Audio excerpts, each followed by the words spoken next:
design systems. God bless game developers, by the way. Like having to think of all these things. Jesus Christ. Hey, Planendorf, welcome. We are debating on basically how much PvP is being accessible into Ashes of Creation, that a lot of PvE content feels like they are being suffocated, or like they don't have enough to make them feel strong or do enough in the world of Ashes of Creation, as a lot of it is PvX, which feels more like PvP. Lloyd here isn't 100% on board with the PvE mentality, which is fine. I mean, everyone has their different play styles, so I'm not going to dog on you too much for that. Because I'm not a hardcore PvP person either. I just enjoy it. I mean, I like PvE too. I just don't really see PvE is all. Yeah, I just love PvX, and I don't know a way to give PvE players the satisfaction that they need without taking it away from PvX. This was the main video that I wanted to talk about today. So I think I'm actually going to go with this one first, and then we can watch the next ones. But this is like the hot take that Nyce had. Apparently it has something to do with PvX, PvE, and stuff like that. And Chibi and I were having a discussion about it in the community tab in the Golden Feather Tavern Discord. And I kind of like already talked all my points through there, but I'm interested in hearing what Nyce has to say. So I personally believe that some people have an over-exaggeration of how much Ashes is PvP focused, which leads them to think that the game won't have PvE content fleshed out or have enough for PvE-minded players. Okay, so Nyce and I are actually agreeing. Is this really do I have the hot take? Am I also a hot taker? People think because PvP is getting support in Ashes of Creation means that it takes away from the PvE available. They hear terms like, oh, it's a PvP MMO, PvX, and it's just full of bloodlust. Just because a developer is smart enough and cares enough to take care of their PvP player base doesn't mean they're neglecting the PvE player base. Those things you don't have to have extremes when it comes to game design. Most MMO developers neglect PvP. And so now that one is finally giving attention to PvP, the masses are going crazy like, oh, but what about dungeons? What about PvE content? It's still there, just like every other MMO, just like every other game existed. It just has consideration for those of you that like PvX, that like PvP. It don't have to be just one size fits all. Like, relax. You're gonna get your dungeon boss, okay? Like, let's relax. Let's relax. There's gonna be. I really hate this player segregation mindset. It's like mindset. It's like you choose one or the other, and I hate that mindset. I kind of agree. Like the fact that there's PvE players and PvP players, and they're at war with each other in a PvX game feels bad as a community. It's not that we feel like they're neglecting PvE though, just because they're paying attention to PvP. So you are taking the stance of I am a PvEer. Okay, perfect. I like having these discussions. So like I think me and Chibi already agreed a lot in the Discord. I don't know if you've read it or not, but we definitely agree a lot, but I definitely have a more optimistic side of PvP. And I also agree with you that it's not that they're neglecting PvE, but like PvP is a large part of Ashes of Creation.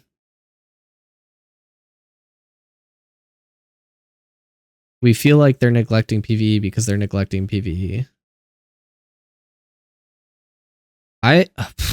Dude, do you want to hop in voice chat? And do you want to talk about this? Because I'm totally down to talk about this. Sure, let's go. Let's go. Dude, yeah, no, I'm so excited. I'll hop in your general chat. Yo. Well, hello. What up? How you doing? Will you turn off your stream now? Or mute your stream right now? Yeah. I was like, dude, this is such a good... I was like, because I know we have like different viewing opinions on some of these things. I'm just like, I don't understand the PvE mindset a lot of the time. So I try to not, I want to take a step back and be like, am I weird for thinking this from like just a player mindset? Because I believe that I'm a PvX player, but I enjoy PvP a lot. And I think the premise of this is that most PvP players have a similar mindset where we like PvE content, we like leveling, we like grinding, we like getting better gear, but we also like PvP, and it's easier to entice us to do PvE content because it makes us better for PvP. But PvE players don't share that same mindset a lot of that time because they just like doing PvE and they don't like focusing on other players. And that's where this like segregation kind of feels like it's happening, is like, oh, you're a PvP player or you're a PvE player to me. And okay, so let's oh, sorry, go ahead. No, go ahead. I was gonna say let's take a step back then and just make sure that we're talking on understandable terms and we can relate to what's being actually stated. I love that. First off, I guess let me ask you to name everything that you feel is a PvE activity, and that PvE players should enjoy the fact that these are in Ashes and they exist for them specifically. Okay. I can already see where this conversation is going, but it's fine because I don't think there's anything to really hide on that aspect. Like PvE content is. Oh no, this is literally just to get like a ground base on like what is defined as PvE, what's defined as PvP, etc. Yeah. So PvE is primarily questing, leveling, any sort of NPC mob that is in the world that you can interact with and do some sort of environmental thing in the world. That includes gathering, that includes crafting, that includes raids, dungeons. It includes like hardcore raids where you're in an instance dungeon. In the terms of Ashes of Creation, it includes instance dungeons and instance raids. It will probably also include a lot of the horizontal progression that is included with like in-node guilds or adventure guilds or whatever that they have planned with like the divine stuff, which we don't know a whole lot about. So I think it includes pretty much all of that, and also interacting with like events that are happening in the world as well, like those little random events that pop up. And then on the PvP side, you basically have access to most of those systems just because it's open world, and open world PvP exists. Okay, so just to frame where I see all of those quote unquote PvE activities. So if gathering in the world is PvE, would you consider going into town and talking to people PvP? Because you're interacting with players. I guess it depends on content. Or like context. Conversation. Just having a conversation. Trade. Discussing like the selling or buying of goods. Yeah, I think discussing. But you're interacting with a player. I think economic PvP is a real thing, yeah. Okay, so gathering is economic PvP. Yeah. Okay, so it's crafting, so it's processing, so we can take those right out of the PvE. Because honestly, I categorize those as economy. I don't even. If I had to classify them in a bucket of PvE versus PvP, it's PvP because you're not gathering. Yeah, I mean, if I was talking on a technical. Sorry, I was talking on a technical mindset. Technically, yes, but is it really? No, crafting is like economics and all that stuff, and then PvE is probably closer to like raids, dungeons, questing, and then PvP is open world PvP. I mean, honestly, Node Wars. A buddy of mine even introduced me to the term econ PvP because that's what his name is on Twitter. Yeah, econ PvP, and I learned that term from him like 12 years ago or something. Mm-hmm. And I've always chuckled at it, but honestly, it's kind of true, really. Yeah. Because you're not going out and like gathering and processing and crafting to sell a piece of armor to compete with the NPC next to you. You're not. You're competing with other players. That's Right. who you're competing with. Right. So then, if you look at questing, right, including, and I'm including this, and let me know if this is fair or not. I'm including the raids and dungeons that are story based, that are making up the 20% of instance combat as questing. Because they're not going to drop good gear. They're not going to be competitive. You can do them one time, and they're wait, hold on. specifically instanced only because they're story based. You're talking about the story world arcs? No, like the actual core, like the 20% of instanced PvE content that Steven says exists. That's all story and questing based. Like that's the only reason they're instances, so that you can experience the story for sure. But they're going to drop like crap tier gear. Really, they're really not going to drop competitive gear whatsoever, and you can do them one time. But I consider those questing, and in my mind, I equate questing with open world PvP. So just literally encountering somebody in the woods and fighting them. That's the equivalent of questing in the PvE realm. I don't know if it's fair, but I don't have enough to disagree with you either. Well, it's content that's available from level 1 all the way up to max level and beyond, right? Mm-hmm. It's out in the world, and you choose what you're going to go out and just do. So you don't consider you're equivalating PvE questing as open world PvP. That's you're so equivalating PvP, it. Okay, I understand it better. The PvP side of the table is open world PvP, and the PvE side of the table is questing. Okay. That's, in my mind, they equate because of just, again, from level 1 to max level, you can kind of do it the entire time. If a game allows it, you can progress, like, and Ashes does allow it to progress from level 1 all the way up to max doing PvP if you wanted to. Yeah, so that's the thing. It's a fair take. Okay. Okay, so now we have everybody's on an equal playing ground thus far. Okay. Like PvP and PvE. Well, now you have all of these events where it's economy versus player, like the caravans. Oh, I'm starting to see your issue. Okay, so like it's predominantly it's a PvP activity, but economy can take the risk of PvP in order to make more money. Pocket says caravans PvP only, or is it only risk of PvP? Caravans are, to be clear, they're a PvP mode technically with an economic motive. And they don't have any risk of corruption. Yeah, no corruption, no experience loss. Mm-hmm. It's just gear degradation. I don't think if no one attacks them, are they PvP? Yeah, I don't think classifying it as like whether it's PvP or not, like it's a PvP mode, whether people interact with it or not. Yeah, I guess I should say, if anything, it's the other way around. It's a way for economy people to try to make more money, but it's also a PvP objective, where somebody can try to participate in a PvP manner. So yeah, Pockets, you're right. I actually had it reversed around economy and PvP. So if no one attacks it, it's just the risk of PvP could have happened. Yeah. But either way, it's an objective and a thing that PvP players can actually go and do as an objective. And PvE will have zero impact on it. Zero. None. It's economy people either hiring somebody else to move goods for them or trying to move it themselves, and they're not like PvP experts.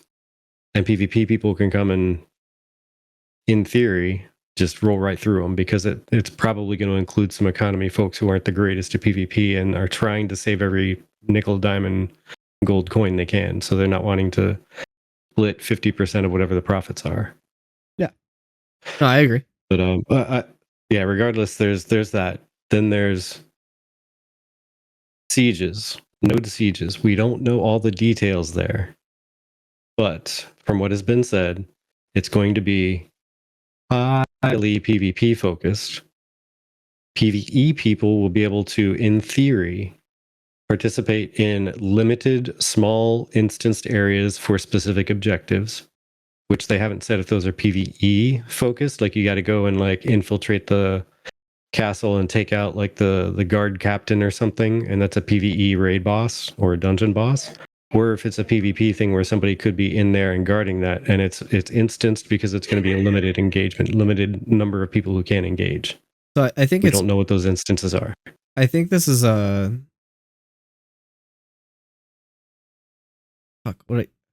it's a bad faith argument because you're viewing PvP and PvE as separate when the goal is PvX. So like I understand your point of view, and I do think it would be cooler if there was like you go in and raid and kill like this boss, but like the fact that PvP that you're doing this during a node siege, it's like PvP is probably going to be like the raid boss is like a side objective in the main node siege. Is my opinion. This is me trying to give more benefit to them thinking about PvE people. This is me trying to give benefit that they're including PvE people. Right. If you'd like, I can say that it's flat out a PvP thing and there is no PvE involved, and that'll just make my case even more heavy. That they're literally neglecting PvE. I'm okay either way. I think that's a fair argument. I think that's a fair argument to say that they're neglecting PvE in a node siege. Absolutely. So if they do include some PvE in there, and it's worthwhile PvE, because the big argument is people will say like, you have questing. Yeah, well, you have open world PvP, but obviously you're not okay with that because WoW has open world PvP, and everyone says WoW neglects PvP, and every other game neglects it. Even if there is open world PvP, then PvP is neglected. So just questing shouldn't be considered like you have all this PvE content.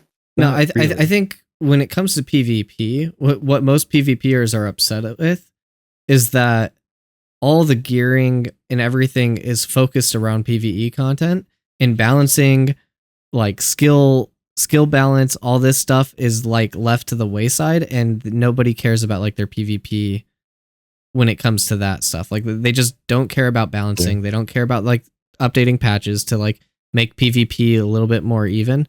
That's what PvPers mean when they're neglecting PvP. It's not that I'm not there's sure not enough PvP in the world. It's just the fact that like it's just not it's not a thing. PvE. Yeah. I'm not sure if they've ever played PvE then, because it's the same complaints. Like, well, yeah, I think the game devs are just terrible. Player, how long? Yeah, ask a WoW player how long Demo Warlock has been a king of damage output, and they'll say, no, it's disgusting. How many years has it been? How many expansions? Right. Yeah, like it's not even how many weeks, it's how many expansions. It's gross. Yeah, exactly. So it's like PvE has those same issues too. But as far as content, because that's the only thing I'm really worried about, right? If you don't have the content, then PvE players, and here's the thing, and let me put out my balanced view on this. I personally am going to enjoy the game either way. It's just a matter of where I find myself fitting in, and realizing that, yeah, Ashes specifically as a whole is not designed for my taste. It's really, really not. If they didn't have the specific combination of everything that they have that makes Ashes, I probably would not approach it in like 5 years time from now. If it stayed the same, like as the intended thing, I probably wouldn't approach it. I'm laughing at very specific combination of everything. Yeah, no, I agree with you. This is his potion suck take. Yeah, basically. but Ashes does have a good combination of a lot of stuff, and I do enjoy PvP. So I'm not trying to poo-poo on the PvP. No, but I think you are speaking for a valid portion of the community. Like a very, very big portion of the community is a large portion. Yeah. Because, so like, I think your argument is needed. Yeah, like and there's instanced arenas, and I believe it was like a dev discussion that was put out at one point asking about cross-server arenas. So they're I'll look that up and verify. I mean, that's because of matchmaking. Matchmaking is abysmal when it comes to PvP, like arenas and shit like that. So like to make the best possible experience, you have to have cross-play servers when it comes to PvP. Like instanced arenas. So like, and that part Yeah, and see, yeah, I definitely get all that. I definitely do because I have played PvP and taken some stretches with it and been in guilds with friends who are all about that PvP life. So then I was all about that PvP life because I like playing with friends.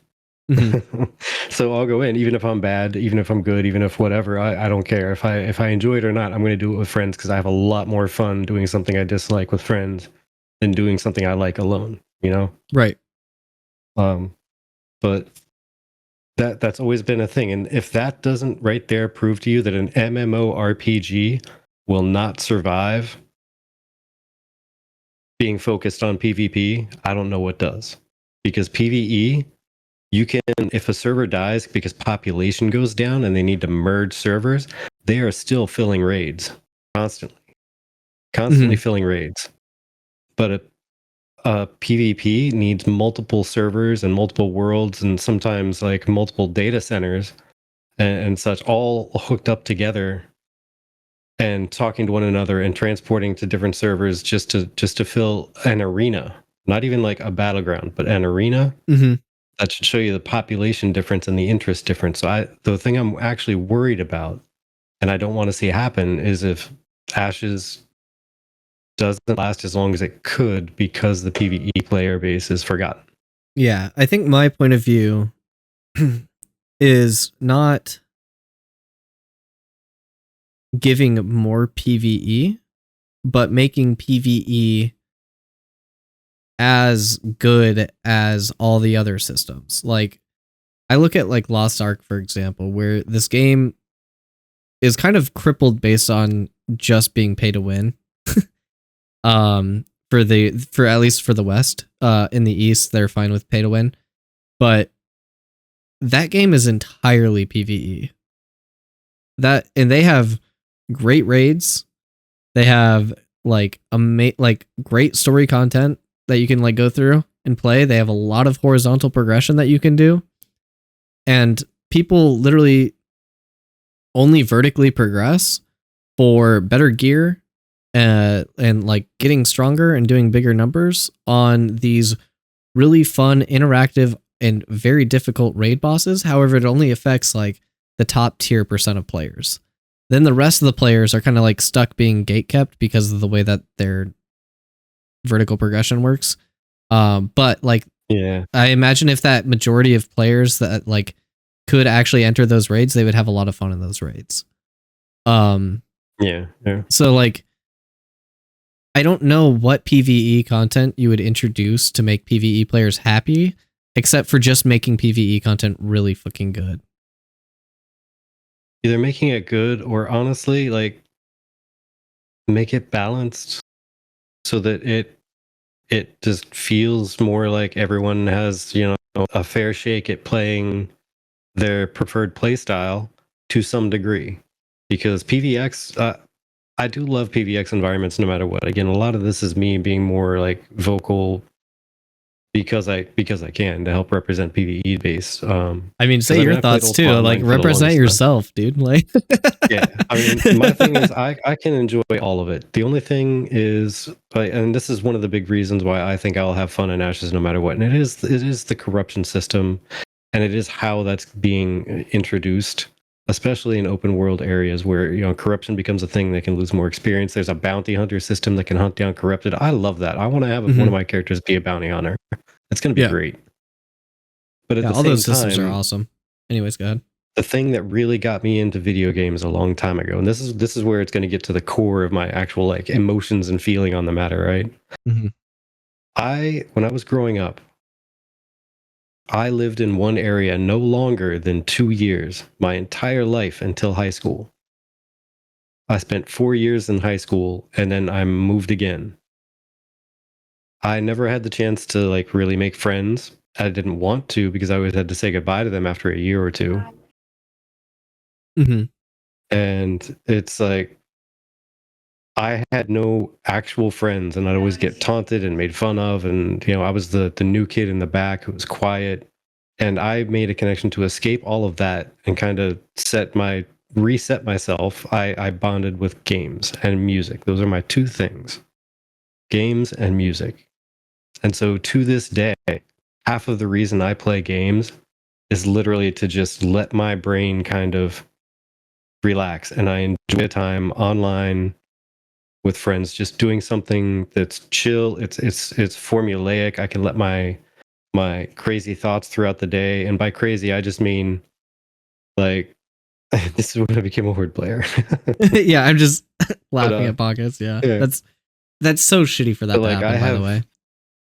like scattered thoughts all day long and like stressful days, and like I have a case of undiagnosed, I'm just gonna call it ADHD, whatever. Like my brain doesn't sit still, and I think about the randomest stuff. But when I can sit down and do like a raid, my brain straightens itself Hyper-focused. out, and I can think through everything in the day that I could not get dialed in on.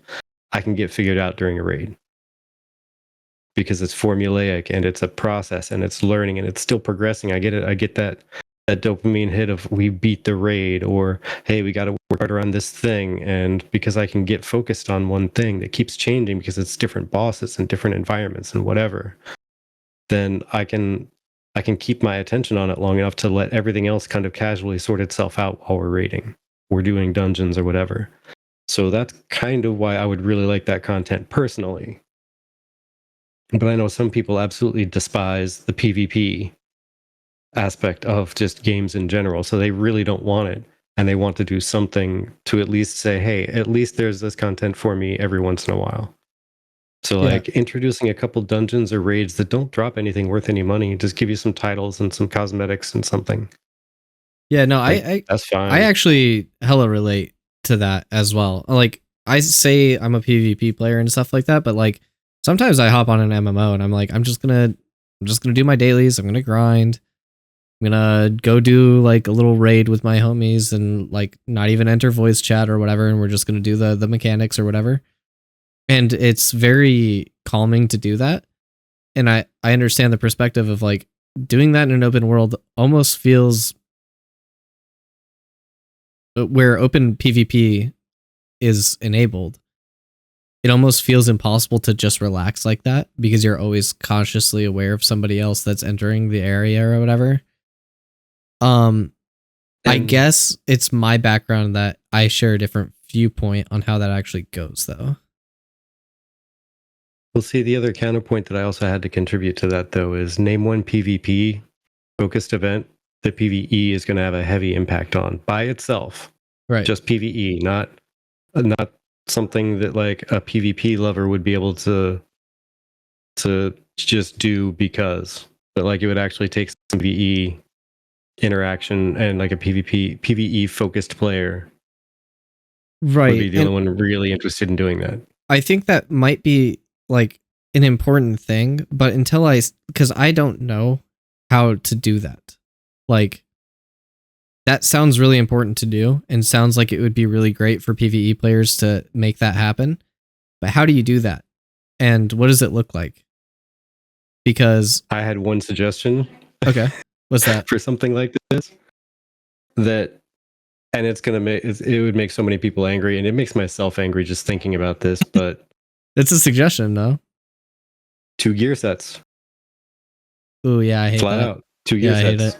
Because then you get so do I. But I finally a light bulb went on the other day, and I was thinking about it. Like, there was the Node Siege stuff that they had released a while back, and they'd even shown a battle with a dragon that you would go and beat it, and then the dragon would help you siege a castle.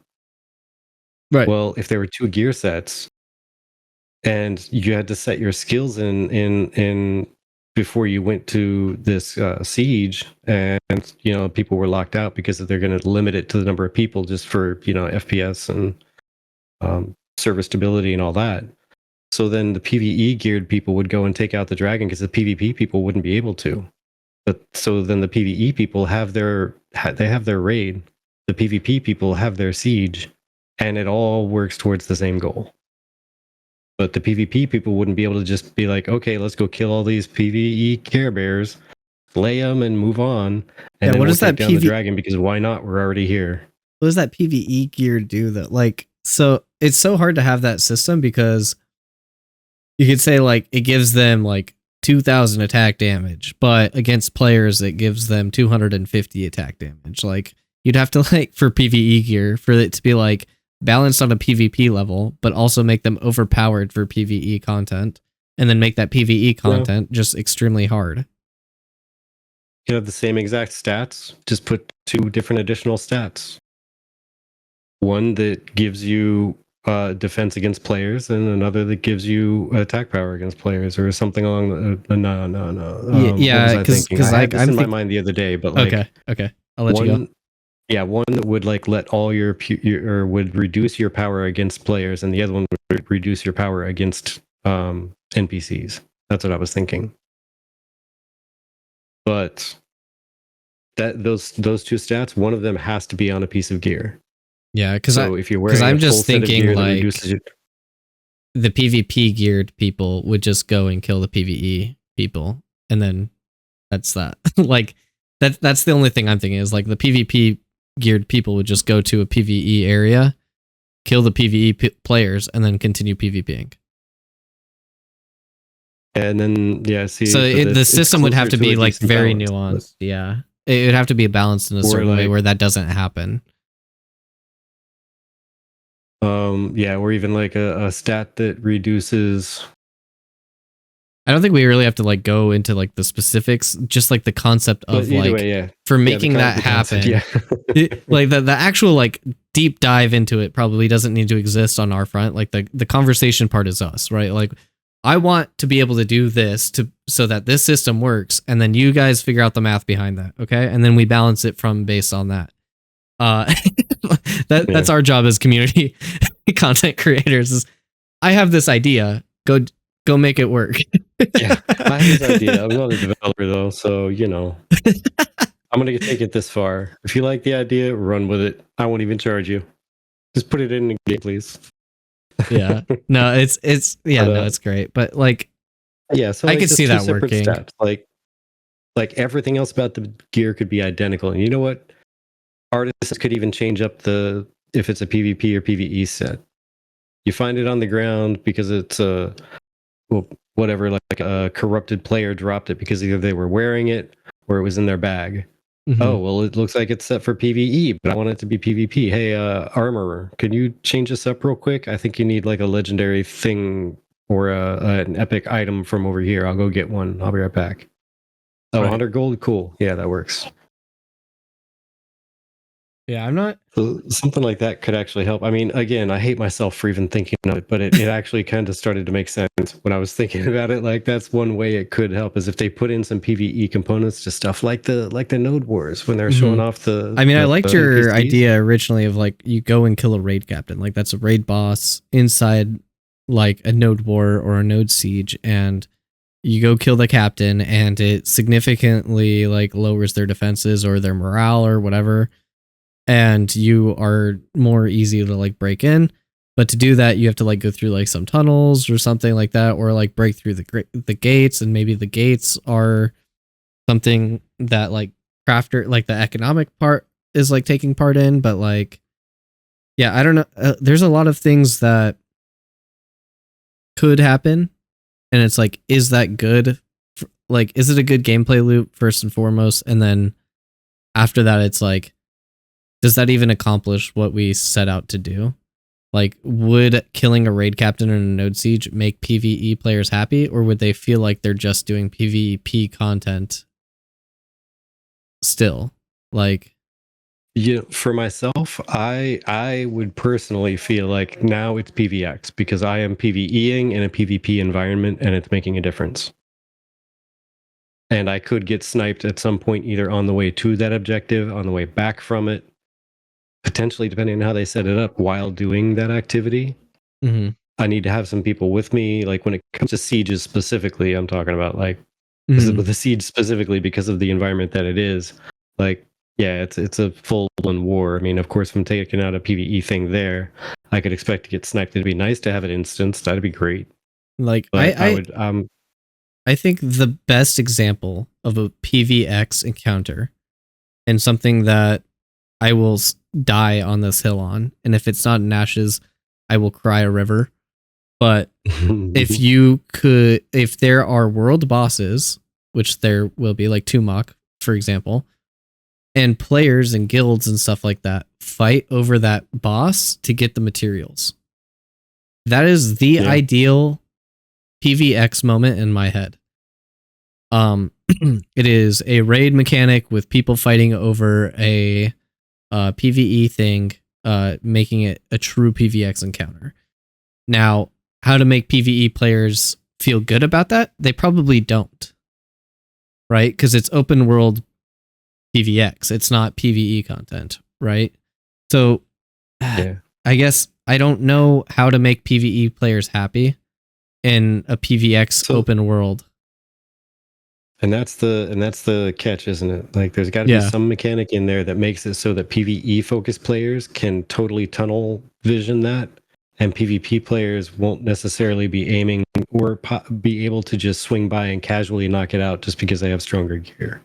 Mm-hmm. Like, let's say in the node wars thing that just went by, what if those were instead of bandits, they were like some kind of undead creature or something, and you needed to get a blessing before going out there. But that blessing it makes you effective against the undead, but the living you have issues with. So you would end up not being able to really fight against players much, or you could go after the undead, and it also made you resilient against the living attacking you. Yeah. Like, you had more defense against players attacking you, and let's say even a wolf in the woods, whatever. Cool. So avoid the wolves, avoid players, because I'm not going to be able to damage them. They're not going to really be able to kill me, but the only thing I'm at risk with are these undead creatures over here, or something along those lines. Like, that's a mechanic that you could add in to where PvP folks couldn't just swing by and knock you out unless they got the same blessing from their priest, in which case they're now not able to PvP. So it's just going to be a contest to who can beat the undead faster with their PvE gear. Yeah, I don't know. Maybe blessing. I just don't like the idea that you're like taking away mechanics to support a system. I think that's just my personal opinion. And like, is it taking away, or is it adding? It may fit. You're taking away the ability to PvP by making you PvE, and I don't know if I like that as a design choice. Like, if you're taking a strategic, it may fix the problem, but I don't like it. Is what I'm saying. Like, it may fix exactly the problem or the issue that you're having, but I don't think it's a fun design, like a fun design choice. And maybe that's just the PvPer in me. Maybe it's just the PvPer in me, but like, I always feel like gamers will optimize everything, and they will figure out how to get the minimal amount of PvE so that they can have as many PvPers for that event or something like that. Like, there's all these like weird design systems. God bless game developers, by the way. Like, having to think of all these things. Jesus Christ. Hey, Planendorf, welcome. We are debating on basically how much PvP is being accessible into Ashes of Creation, that a lot of PvE content feels like they are being suffocated, or like they don't have enough to make them feel strong or do enough in the world of Ashes of Creation, as a lot of it is PvX, which feels more like PvP. Virtek, go ahead and correct me if I yeah, that's basically it. Like, just trying to kind of because Lloyd here isn't 100% on board with the PvE mentality, which is fine. I mean, everyone has a different play styles, so I'm not going to dog on you too much for that. Because I'm not a hardcore PvP person either. I just enjoy it. I mean, I like PvE too. I just don't really see PvE is all. Yeah, I just love PvX, and I don't know a way to give PvE players the satisfaction that they need without taking it away from PvX. Yeah, so we're just kind of brainstorming, discussing, chatting, just ways that PvE could be involved more in a meaningful way with the world, instead of just being quote unquote easy targets for PvP players to swoop on in and bother. Yeah, we're Slash brainstorming how to help harass. PvEers in a heavily PvP game. But here's my real opinion though, is that I think people are heavily underplaying how effective reputation and player community is going to be in Ashes. I think people are heavily underestimating that. And the only source I have on that is my anecdotal experience from playing Tibia. And that's just us in an open world where it is full loot drop and players do lose experience and they do lose experience on their skills and stuff like that. And you can downgrade levels. And there are large level gaps in gear discrepancies because let's be honest, their systems aren't really well designed. But the community in Tibia really helps each other out. And if you kill somebody, there is almost 100% consequences for your actions just because people will hunt you down. And I think that's what the corruption system does. And I think when people think of like these PvX instances, they look at them as PvP instances with PvE mechanics, when most of the time it's probably going to be PvE systems with the chance of PvP. And that chance of PvP gets lessened dramatically by the community and the locality of your node and the people that persist near that area. And I think most people hate getting griefed.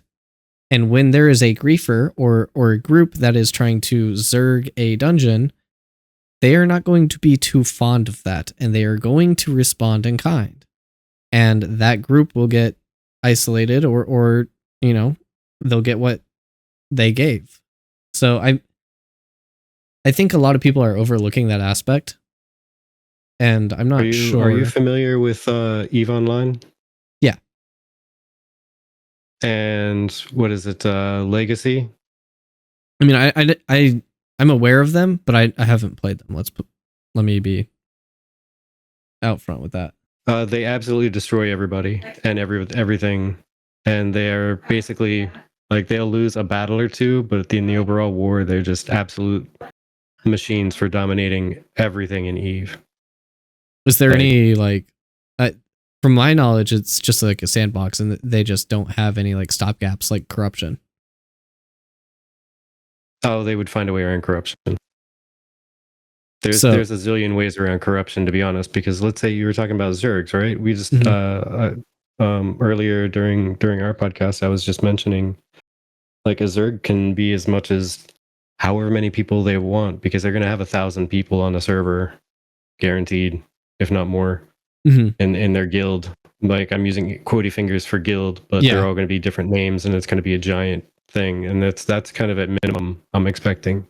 Yeah. And so like, they're going to be able to go through to benefit your discussion, like even if you take it like 2 to 3 years down the line where people have already max leveled their character and they've max leveled an alt character for this, and they can use their alts for griefing or whatever. Or even just have one sacrificial lamb that's out there specifically for beginning the fights and getting the last hit, so they're the one that gets corrupted. And then they have an entire group of people that'll help that person go do whatever content to gain experience, to get out of the experience debt and all. But one person gets corruption. We were even talking about putting up walls and just using the tank walls to get 30 people on rotation, just dropping walls. Yep. Like, and they'll be able to control spaces like that, and it's going to be kind of unstoppable. I think that's what makes it fun in my perspective. Like in my perspective, I'm like, yeah, that's awesome. That sounds awesome to me. But like, there are going to be ways to get around corruption, and I think it's our jobs as like A2 testers to like really nail down the system. Like, let's see how far away. Break the fuck out of corruption system, and really balance it to the point where like, you know what? Even in the worst case scenario, maybe this isn't that bad, but like in the best case scenario, it's not crippling a player that like accidentally flag somebody, you know, like so there is going to be a balance there. So but yeah, and, you know, and yeah, go ahead. in probably a couple different realities. I mean, they've already had these exact discussions and come to conclusions that they just haven't shared with everybody. But Yeah, like I said, I'm just worried about the very, very obvious and heavy focus on there's so much for PvP players to do that don't want to do PvE, and they'll just kind of do PvE because it's required, and they'll just swoop in and knock it out, and then the rest of the world is still their oyster because PvE stuff is all limited, it's all open world, and it's all on timers, and PvP is just go do it. Like there's an arena that you can be instanced into and just play around in arenas and enjoy your PvP all day long in an isolated space where, in Steven's own words, you can use to test your abilities and test different builds in a controlled environment. But PvE does not have that likewise balance. There's not going to be any kind of meters to challenge yourself and improve builds. So you have to like stare at what you're doing all day.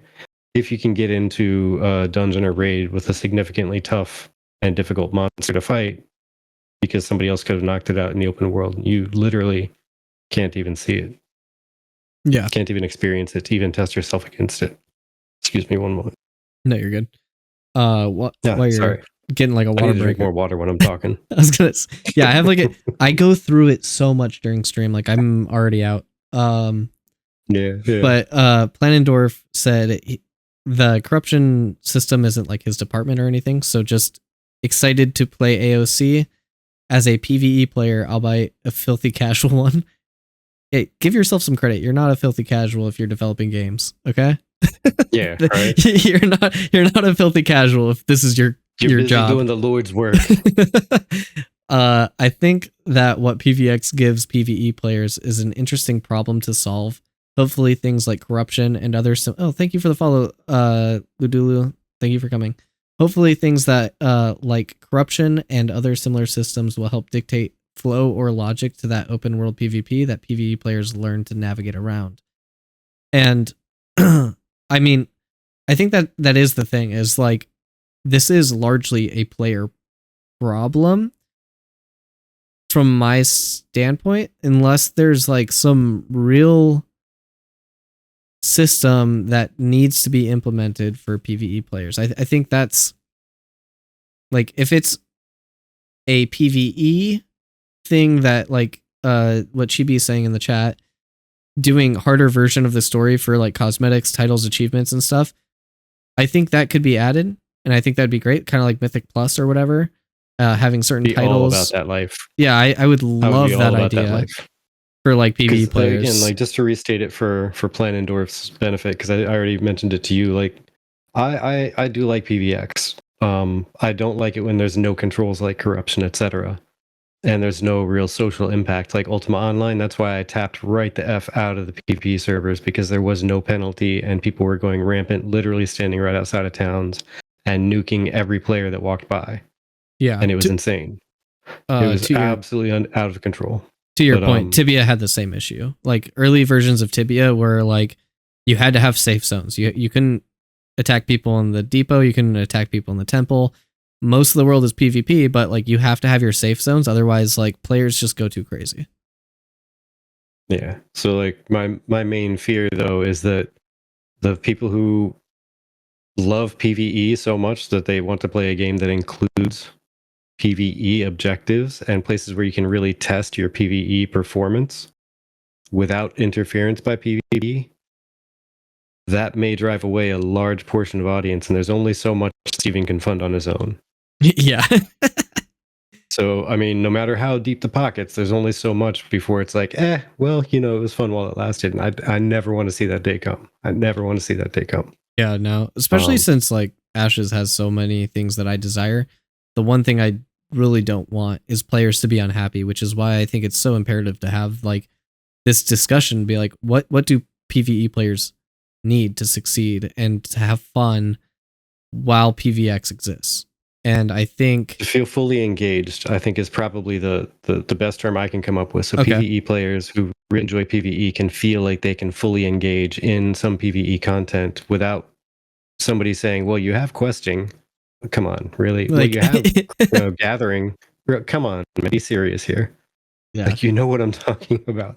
That's like saying you have PvP, you have open world combat, or you have open world PvP. Go do that. It's like, but PvP in the there's game. corruption. I'm not just gonna grief random players. Like there's certain exactly. things with like nuanced takes on it. Like, yeah, I definitely do think rating.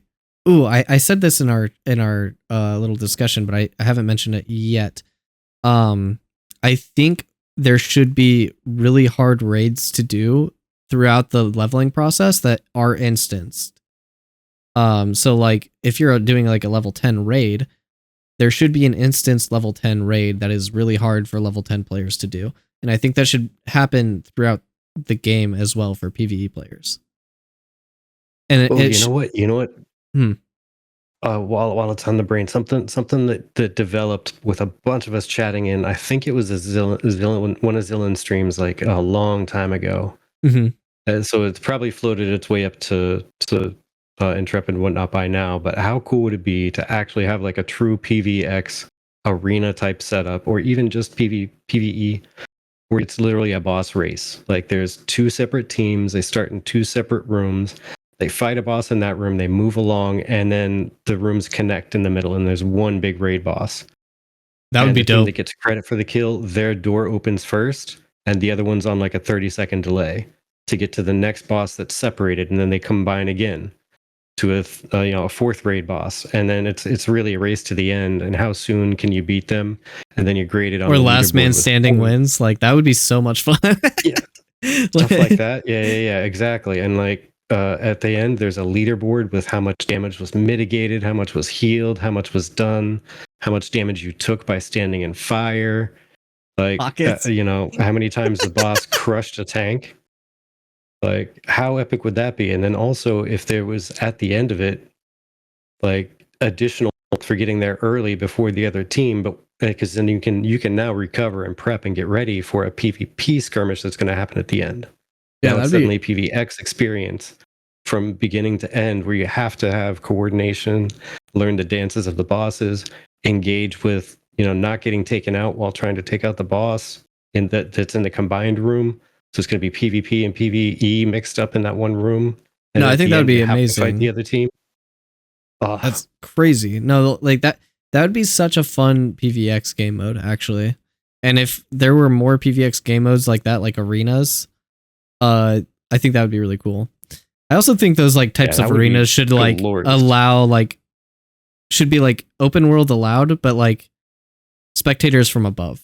You can like walk around the arena with other players, and then like it should have like a spectator mode where you can like actually view from like player perspectives and stuff. That would be a lot of development and it would be a lot of work.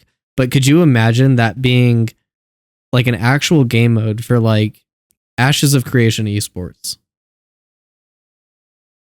Like that game mode would be so much fun for esports. Amazing for it. Yeah, even Pockets has a good point there. Like even League is PvX because both have a heavy impact on the game, right? Yeah, you are killing towers, you're getting minions for gold, you're fighting players. Yeah. You need both skills, and if you don't, then you're depending on your team to carry the other part. So you got to carry really heavy if you're only doing one or the other, and that's it. Right. To be fair, League's PvE mechanics are more knowledge based, where you're like, it's not hard to do, but it's hard to master. Yeah. And so like, I'm not sure if that's exactly what PvE players want, because for me, it's like, from my perspective, is like PvE players want like challenging content, but they also want content that they can zone out of. And I'm not sure. I mean, because I'm that way. Like I want the really hard raid boss where I have to know every mechanic. And then there's the other one where like I just want to be strong, go through the raid or the dungeon, and just kind of like it's mind numbing to me. And it's just it feels good to do nothing and not think sometimes too. So weird. Yeah. MMO esports. I see that. Oh hell, I have to read this unless you have a comment on that. MMOs, esports are very difficult to support without controlled and equalized gear scores and all that stuff. Yeah. Oh yeah, Fair. absolutely. Yeah.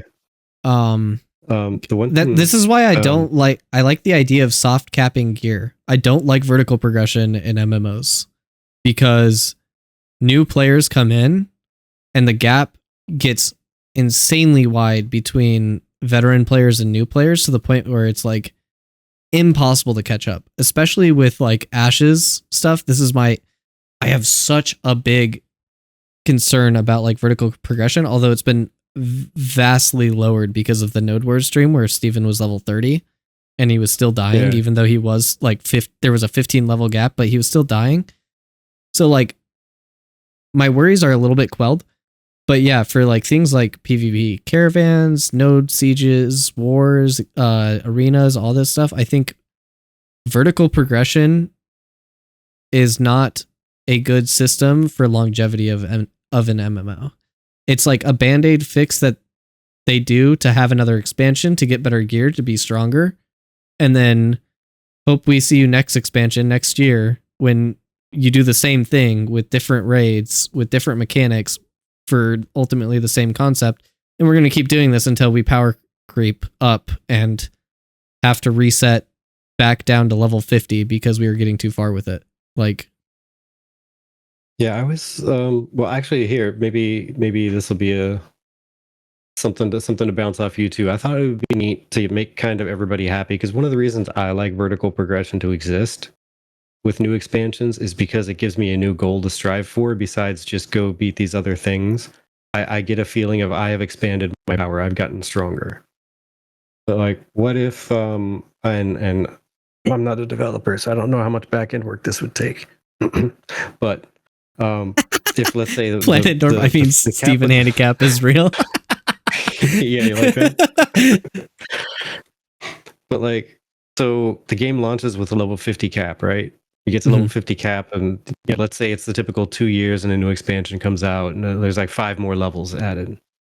What if there was a procedural way to adjust all the experience and all the power to shrink everything down on the back end in a way where you fighting the same monster feel the same strength as you did before? But oh, you mean like literally Guild Wars 2 where you like scale down their power level? Kind of, yeah, in a way, but it would go across the board when the expansion comes out. So now you have 5 more levels to creep up and gain 5 new levels and get a new gear set, all that fun stuff. And you feel the power gain. You get the fancy new gear, but the time to level, the time to hit max level stays the same. So if somebody starts tomorrow after the expansion launches, it's still going to take them the same amount of time to reach 55 as it took you to reach 50. Yeah. The Dulu says Lineage 2 had an upper limit on OE levels. I'm not sure what that is. For its ranked arena, so I definitely hope Ashes does the same. I think my issue with that is like if you cap levels in arena, then you start having abilities in the open world and in Ashes of Creation that you're not going to be able to use in arenas, and sometimes that disconnect is really bad. But I definitely think like over enchantment, pretty much gear score. Oh, okay, yeah. Yeah, over enchanting would be weird for like I the reason why League and Dota and all these MOBAs and even like Call of Duty and all this stuff are fun as like a PvP game mode is because you all start at the same level and you all have different objectives to get to the highest level, and you use your skill and knowledge to fight other players to reach an end goal, and then you win and then you reset. Like you are always playing on the same playing field when it comes to like ranked PvP. Open world PvP is a little bit different where players will always have different gear scores. They will always have different levels unless you are literally gatekeeping people out from that content because they're not high enough level. So yeah, it's it's difficult to make open world PvP and arena PvP the same. Because PvP is like skill based, open world is like dick measuring contest. Like yeah. Literally, who's got the bigger toys? Yeah, who's been playing longer? Like who's invested more time into the game, and that's not fun for a lot of players. So if you're a new player, you usually get world PvP. Actually, paper rock scissors. Legitimately, just paper rock scissors. I win. Yeah, you follow it. I'm absolutely joking, but yeah, like let's just do it. Like it's just actual paper rock scissors, and I win. Boulder parchment shears. Let's go. Yeah. Like yeah. So it that's why I don't like vertical progression in open world. Is just because it never feels fair. And it never feels like it's skillful. And when you add, I think this is a good thing that you pointed out, is that the instanced PvE is not going to have the best materials. So like it makes PvE players feel bad because they're not at a competitive level with PvPers, because PvPers are doing the stuff that gives you the higher materials. Right? Yeah, I don't think the organized PvP stuff, I don't think any of that's really gonna have Well, you're talking about like the world bosses any and drops stuff, to it. Like though. the arenas, I think are all gonna be like cosmetic rewards and arena points just for leaderboards and stuff like that. And Yeah. that's why I'm just hoping for some PvE instances that are just literally exactly the same thing. It's the PvE equivalent of a PvP arena. You know, I go in there, I earn a title, I earn an achievement, and cool. Okay. I get a cosmetic. I got a pretty hat. So you don't actually need a new system. You just need to make sure that the PvE players get some sort of system where they can get more challenging content and also more stuff. And a place, again, I'll pull up the exact quote Stephen had, but he said that the arenas are a place for people to go through and practice their builds and practice this in a controlled environment. Well, PvE players want that too, you know. Right. PvE players would like that too. That'd be great. I think Lost Ark is doing this where they're doing solo raids. And like it would go against everything Ashes of Creation stands for. Feels weird. But yeah, you could be able to do like solo raids where you can go up against the same raid boss that has like the same mechanics that you can practice on, and then you can play with other players to get the actual gear. Oh man, that just sounds weird. Yeah, it's like you're practicing for the mechanics for the raid, but you're not actually getting any of the gear or anything from it. Yeah, that's kind of odd. Watch my cleric solo raid build. Dude, I'm thinking of just good content for YouTubers, you know? Like the most meta, the most broken cleric build. Check out, this is how I do my DPS meter type content. Yeah. Well, and also Ludulu, I hope I'm pronouncing that correct.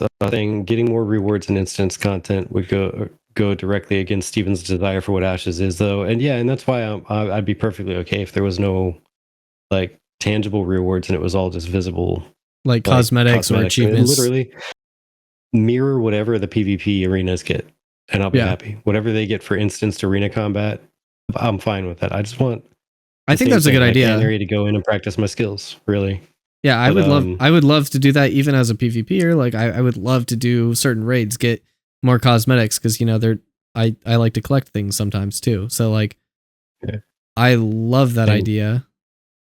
And even to your next point, Ludulu, fighting mobs doesn't seem risky. Well, you get experience step penalties, you get gear decay. I mean, sorry, I played all my life in MMOs as a tank type person. Well, most of it anyway. As a tank type person, like repair bills are a thing, and they really start to hurt the wallet. And then you need to venture outside of that raid to go do other stuff that brings you money back in before you can attempt it again, or else you're not going to do it because your gear is going to break. I mean, we can have that conversation now if you want. If you really want. Dude, like today is just supposed to be a chill stream, so like I don't care if we go off of whatever. I'm just chilling. So I'm down to talk for however long. Oh, VoIP. Do you want me to bring up my VoIP thing that from the conversation? So what about VoIP? Hold on, I'm pulling it up. Oh, okay. This is a really big viewpoint that I have for like VoIPing and like taverns and stuff. And like how where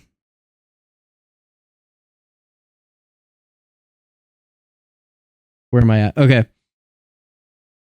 I was saying, because we were talking about PvX, like we went back to Chibi's like your PvX does not equal my PvX type of thing. Where I was like, I agree that there should be some protected areas from PvP. It was made abundantly clear in the first iteration of Tibia that PvP everywhere is super toxic, shouldn't exist. There should be safe zones primarily around like town hall, banks or depots, in-node housing, and temples/churches that host player like weddings and whatnot. Also, corrupted players or players who have engaged in PvP will be locked out of safe zones for a set amount of time based on their corruption/time spent not engaged in PvP. You might extend this to freeholds while giving players the authority to kick people from their freeholds and plots and allow access to certain plots. If a player does not have access, they should not be able to VoIP and just run into an invisible wall whenever they try to enter. On top of this, I think VoIP should be a privilege and must request access from the freehold/tavern owner. In-node taverns not owned by players can be moderated by Intrepid staff or a reporting system that works, and the VoIP system should have an opt-in mode so streamers can be protected from voice chat, and muting individuals should be available. Yeah, I'll be honest, I heard somebody mention something about inside a node, like town, city, village, metropolis, that someone could still just run up and gank you and walk out unharmed. I haven't had a chance to look on the wiki to see if that's been specified yet or not. So hey, Planendorf, maybe you know. Yeah. But I would think of Metropolis like walking into my hometown. I should be able to walk up to the shop or whatever and be like, oh gosh, my dog wants to go outside. Cool, I'm in town. Let me take my dog outside real quick. Come back and know that I'm not going to be dead. Yeah. That'd be pretty amazing. Yeah, not having to log out for any sort of AFK activity would be nice, especially in like certain towns and nodes. I haven't eaten in 3 hours. Oh, I'm hungry and I have food right there. It's fresh out of the fridge. It's cold. It's a salad. I already have it made. Let me go grab that. 30 seconds later, I come back to being extinct and losing 20% of my or 10% of my goods out of my bag because I didn't fight back. Yeah. And Chibi says main concern is for like streamers when it comes to VoIPing. And yeah, that's why I think opt-in VoIP should be a thing with it default turned off. And there should be like a way to turn on VoIP in game. Yeah, so when it comes to freeholds, I think a lot of it is done correctly. There's just the VoIP thing in your quote-unquote business, I think should absolutely be controlled by the person who owns that business. Oh, absolutely. Like you should be able to expel somebody from your building, your business building, and say, no, I kick you out. I ban you from talking in here, or I'm going to make it invite only, or I'm going to make it something for... Oh, and if I'm sitting in a tavern and it's open VoIP, and I'm having a fun time talking with people and like, hey, check out my tavern. These are my patrons. This is from so-and-so guild. And yeah, they're hanging out. And somebody runs by with just like expletive, and like terrible stuff. And I'm trying to stream. No, that's unstreamable. Absolutely I am the not. one that grew up at the village. I would not be able to stream arguably one of the more social aspects of a social game. I would not be able to stream it, thus making it more social. Because of that fact, because I wouldn't be able to ban somebody out. Because I mean, Twitch has a thing where they're at least understanding to the point of, hey, something happened and I immediately took action and it was gone. Mm-hmm. Cool. So we're not going to ban you from the platform because you took care of it immediately, and it wasn't specifically under your control to begin with. So cool. Like otherwise, I think to like be able to kick somebody out is a social thing in itself, because it allows player consequences for something that is not Mhm. normally moderated by, or can even be moderated by Intrepid staff, right? Like, Yeah, like that's another one of those, like you were mentioning it earlier. There are social consequences for being an absolute known griefer. Like people Yeah. know you for griefing, and that's what you're famous for. All right, well, you're not welcome in my tavern because that's not the type of people we like to have around here. Social consequence, you're banned. yeah. You can And- walk all around my freehold because whatever, it's open areas, but my business building is protected. And the ban or the kick should be account wide, not character wide.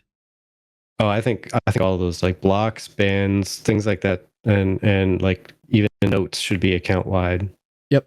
In my opinion, but I mean, I know Well, some of that. notes could be like Maybe not weird. notes. Yeah, Yeah. notes can be character specific, but like Yeah. if somebody's absolutely harassing you, you should be able to block them and know that none of their other characters are going to communicate with you. Because that's the thing, right? You block somebody and they come on a different character. Why'd you block me, huh? Yeah. Oh, come on. Like there's You blocked this one. people that have added me on League to tell me to like get cancer and to kill myself and stuff like that on like 3 different accounts. I'm like, why are you so mad? Like, I'm just so confused. It is only game. Why you have to be mad? Exactly. Right? like I don't It's just the game. I don't Enjoy like the game, man. Why do you really have to... get offended by people that do stuff like that because like I generally think that what I did was either right or wrong. Like, oh, I should have done that. That was bad. That was my bad. And then other times we're like, no, I'm right, and here's my evidence, and I'll go in VOD review, and then I can like actually decide. I'm like, maybe I did the wrong thing. But like, I used to get so heated about people like trolling and being jerks. I used to get so heated, and then I just hit a point where I'm like, these are just people on the internet. They're ones and zeros, just like the gold I'm about to waste on a mount I don't need because it looks pretty. Yep, I can 100%. just block them and move on with my day, and everything's fine. Yeah. PK count was account wide. Solves a few problems related to corruption. So I'm not sure if I agree with that. I was gonna say I'll let you talk first. We're on your show. No, go for it. Go for it. Because I was just gonna say basically the same thing. Like I'm not sure. Like I like where you're going with that. I'd like the general instant like knee jerk reaction is to say yeah I like it, but at the same time that does kind of remove legitimate role playing. If somebody has a character, they role play as a villain, but they're usually a good guy. Yeah. And they're usually helping people and usually doing this and that. But every once in a while, they're just like, and then I log on to Sith Lord, blah, blah, blah. Corruption And itself is only on the character, but PK, but PK count being account wide would be corruption based, no? Okay. Yeah. No, what they're saying, this is something that honestly I missed apparently when it was first said. But if you look up corruption and all that, there is a tally of how many player kills you've done, and you get corruption more severely if you have a higher PK count. Like tally or history or whatever it's called.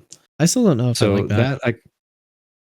That I could kind of see being a little bit more acceptable, because if you are just a griefing slaughterer on your whatever character, but you normally play a good person on your other, then you shouldn't really have to worry about it on your other character, right?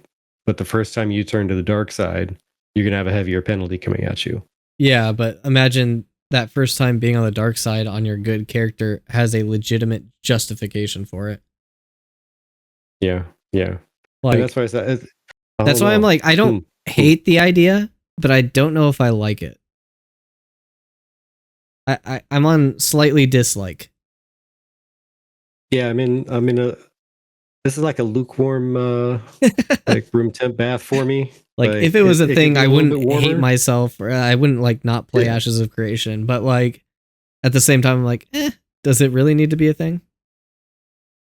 Yeah, it's a good food for thought. I would feel about that. That would take some playing and seeing if I like it or not. Yeah, for sure. In action. It's the balance of the force. I mean, fair just enough. Karma. Fair just enough. hashtag karma. Oh my gosh. We've talked about a lot. I'm down to keep you on if you want to keep watching this Nyce video, and then we can I can finally finish reacting to it. Yeah. But yeah, if you want, actually, I'll just listen for a minute. I'm gonna refill my water because it's empty. That sounds like a great idea. Okay, so I'm gonna replay. I'm not gonna replay it, but I'm gonna play the Nyce video again. So I think we've come to the conclusion that Ashes is a PvX MMO. PvE has some work to be done to make PvE players happy, for sure. But I also think that we can optimistically look at PvP players and say that because of corruption and other in-game mechanics for open world PvP, I don't think PvE players need to be too worried about it in the open world. Oh gosh, people are saying they love something in chat. Just make a district of freeholds that require a certain PK amount, get all the PKers to be... So, Planendorf, I was literally thinking about having like a bandit node or like a corrupted node, but Steven immediately shut that down. So like that was something I've been saying since like pre-Alpha 1. Like that was one of my favorite ideas. And he's like, I had a similar idea, but it was a basically like a wandering gypsy camp. You could almost seem like it's just basically a caravan that would tour around the world constantly. Mm-hmm. And it's all NPCs, so surely you could probably take them out and they'd have to respawn. But it would be the only place that would be safe for a corrupted person to go to buy supplies that would be ridiculously expensive and to sell things, and you would get stupid low prices on it. But they could have a quote unquote place of refuge to go and like kind of get something to recover and supply themselves to go out and remove their corruption. Mm-hmm. But the risk with that for the corrupted people is that bounty hunters are going to know that caravan exists somewhere out there too, right? Yeah. My thought is you pop up on a map for bounty hunters, so they would just need to see a light up of like 15 red dots on their map at the edge and be like, "Hey guys, I found the caravan. Let's go get them." Yep. My thought was have this little island be like in the middle. That's the corrupted node, right in the middle of the open PvP on the sea.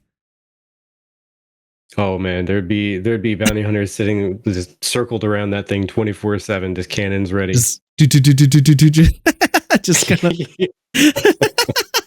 like that would be like if you really want to have a corrupted node and be corrupted, like that's the place you go to, and you don't hurt other players because you're your own island. The Alcatraz, exactly. Like it's probably not going to happen because Steven doesn't like it, but like I still stand by that, and I know there's a lot of other players that agree with me. So have an actual jail island the mayors can send people to. It's fantastic. Yeah. If bounty hunter takes out a corrupted person, do they get washed of their corruption? It takes down their corruption a little bit. I don't know if it washes them completely. I guess it depends on how corrupted they are. But yeah, like I'm curious, like with corruption and XP debt, like if they die, they're still supposed to get more XP debt. I guess they're just less corrupted. So I think that's a thing. Yeah, you get killed enough and you lose it all. Yeah. Man, but all yeah, that it's like lost from being slain that many times while corrupted. Whew, that's another big pit to come out of. Yeah, the one flaw I see with the corruption system is once you hit level 50. Like other than more vertical progression, then the corruption doesn't matter to that point. It's just your XP debt doesn't matter. And like for real PvPers like me, like who play like Escape from Tarkov and stuff, like me dropping loot, I don't really give a fuck about. Like I don't care. Like like sometimes I will. The one thing is, go ahead. Oh, sorry. Go ahead. No, go ahead. I know you. I was talking over you. I was just basically gonna say like I don't care about drop loot if like my experience and my stats don't go away. The stat dampening is the really rough part of corruption. But that can be worked off by just doing PvE content and like getting killed by bounty hunters and stuff like that. So it's like some of that stuff does matter. The stat dampening does matter. I'm just not. That's I don't know if exactly where I was going to go with it. I'm Was just the not. stat dampening would matter. Yeah. I'm just not sure you're like saying- how much it would matter. Because like if you just kill somebody, grind some mobs, kill somebody, grind some mobs, or like whatever, like unless grinding mobs is like such a chore to do that it really deters you away. I'm not. Yeah, Well, that's where that PK that's a count- balance thing. Yeah. That's where PK count comes in. Apparently, the more PK count, yeah, exactly what Silver was just saying there. PK count prevents you from doing it real quick because the more people you've slain, the more corruption you get Mm-hmm. when you kill someone else. I guess. Yeah. So you get, let's I call wonder- it. Let's I call wonder it if that 10 gets, points of like- corruption for killing one person, and you work that off in 30 minutes, and then you kill a second person, and you get instead of 10, you get 20. yeah. And I then wonder. you work I wonder if off that in works an like hour. works itself off. Like in Tibia, that there's a white skull, gold, or there's a gold skull, white skull, red skull, black skull, which is basically white means you attacked another player. It's like you turn purple in Ashes of Creation. Gold is you attacked the white skull. So you are attacking somebody, but it's justified because they attacked another player. And then after white, you stay white skull for longer whenever you kill somebody. So you can't log out. Your player persists in the world even if you alt F4 out of the game. And you can't enter safe zones. And that lasts like 15-30 minutes. And then red skull is if you do that 3 times within a day. And then black skull is like if you get like 7 kills within a week.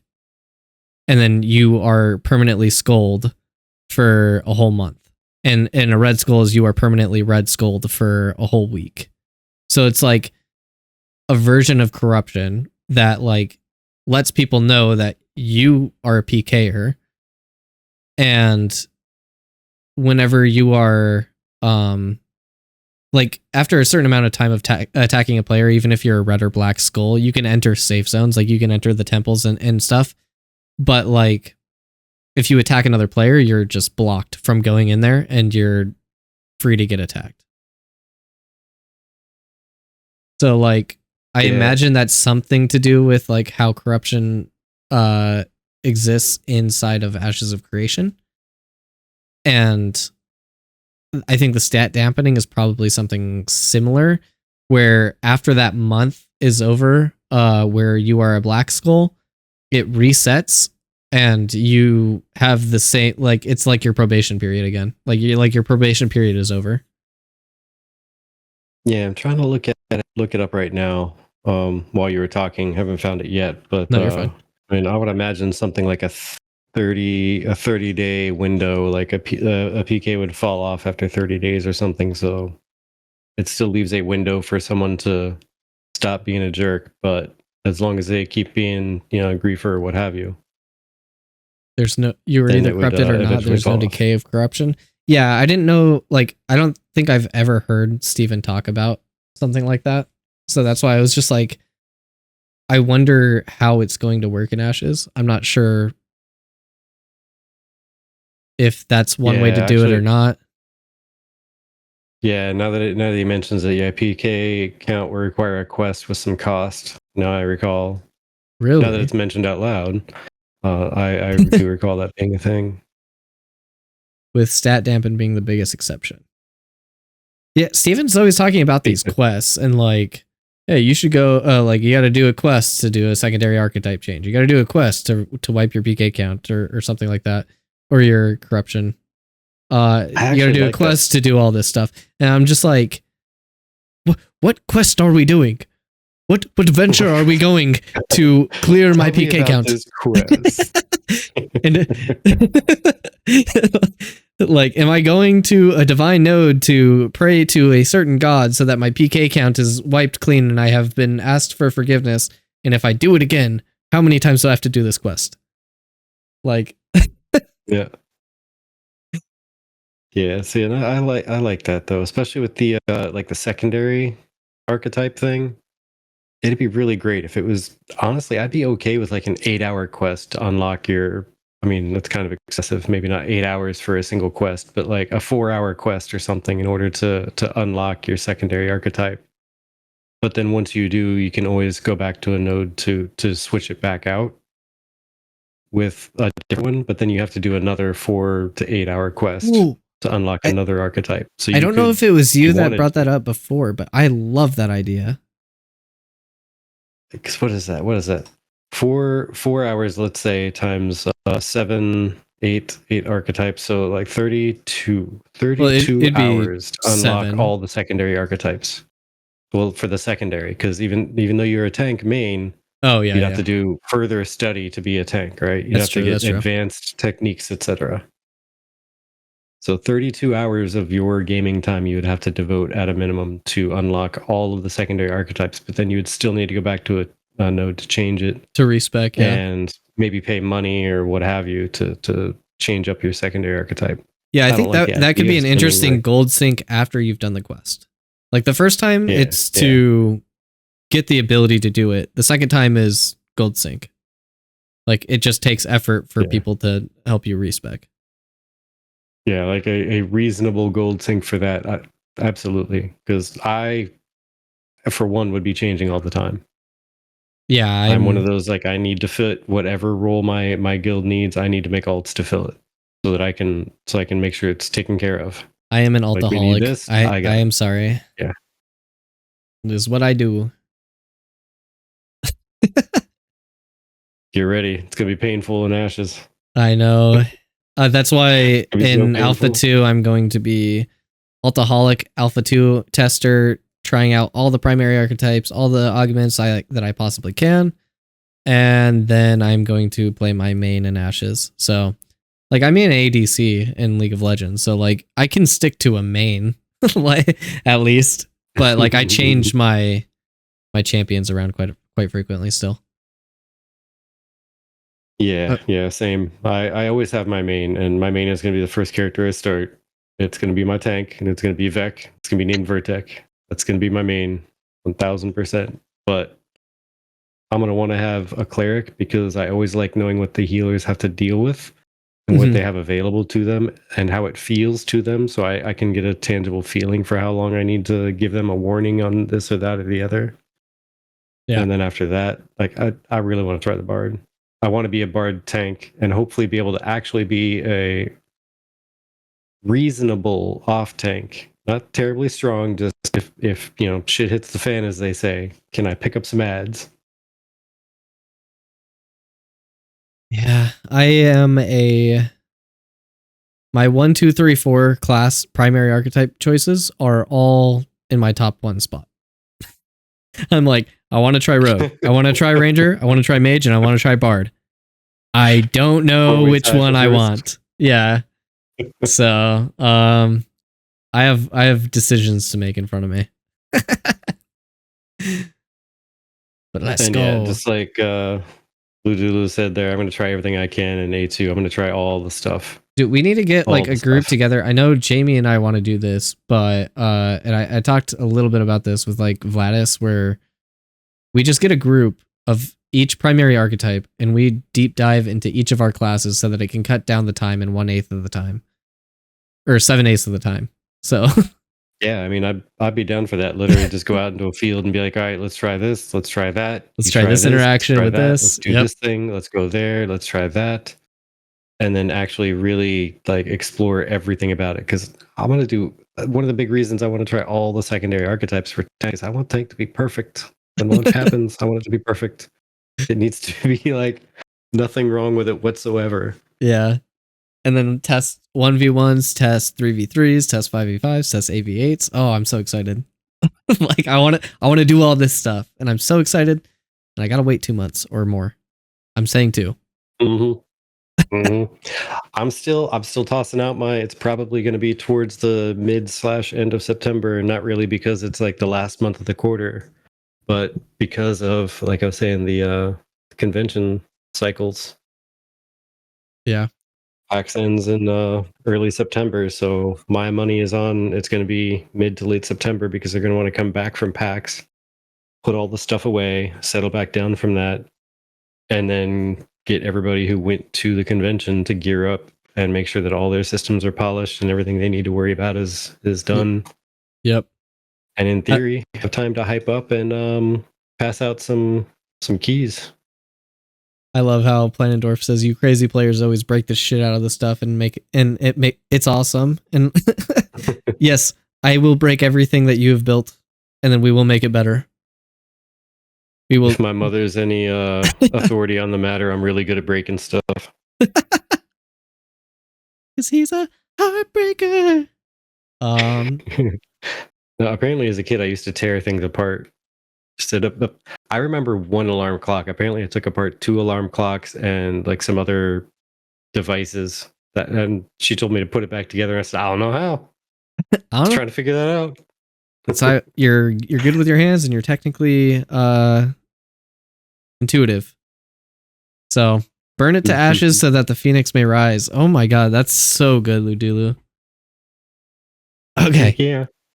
I've put off the last 3 minutes of this 7-minute video. We've talked for 3 hours. No, I'm just kidding. Oh, I have talked for 3 hours, but our conversation was probably closer to 2. But it's so crazy that a 7-minute video from Nyce, who I'm going to give him another shout out because I already shouted him out. I'm going to give him another shout out. Like a 7-minute video can inspire this much conversation. Like that is fantastic. And it's like Absolutely. so controversial, but it's not, because like a lot of us we agree on at least like 90% of things, but like this 10% is so controversial and it could change like so many different systems that it is such a big topic of like that we can tackle. As long as everybody has that like 20% that they don't like or disagree with or whatever, it leaves room for conversation while also making sure that they're still happy with 80%, right? Right. So if you're happy with 80% of a massively multiplayer online game that has to appease everybody, I think you're winning. Yeah. Also, happy birthday to Nyce again. I know he was doing his birthday stream, but happy birthday to him. So, or I'm going to play this. Do you need me to stream it on Discord so you can watch it too, so that you're not hearing double voices? Oh, yeah, actually, that's the thing, isn't it? Yeah. Look at you being all smart. I try to do these things. Thinkings. All right. So I'm streaming it for Virtek so that he doesn't have to listen to 2 voices at the same time. A shit ton of content for you. There's gonna be a lot. Let's relax a little bit. So you guys let me know your thoughts on that. But now let's get to that spicy. Oh, we did. We did. Hot take. PvE difficulty. You guys take a listen. My concern is how fun/challenging the PvE will be when PvP isn't happening at the same time. Yes, very good conversation starter there, Ides. So I had this debate with someone, but they said when you design the PvE in Ashes of Creation, you need to lower the difficulty or factor the fact that PvP can be occurring at the same time. Thus, you need to make this boss a little bit easier. You need to make these mechanics a little bit less punishing, because we may be having to deal with this hard boss and an enemy guild. My take is no. My take is no. Do not. So, is this really a hot take? Because I have the same opinion. Yeah. It is. Hey, bear with me one moment here. Let me go actually refill this water before I keep forgetting about it. But I'll be right back. But yeah, I think it is kind of a hot take. Really? Okay. I'll be right back. Give me like 1 minute. I'm like over here thinking, oh yeah, that's the Lucas Storm take I've ever heard in my life, and then apparently it's not. Take so hot and needs water. True. Oh my goodness. I'm actually gonna wait for Virtek because I wonder if maybe you've watched it. Has Virtek seen it?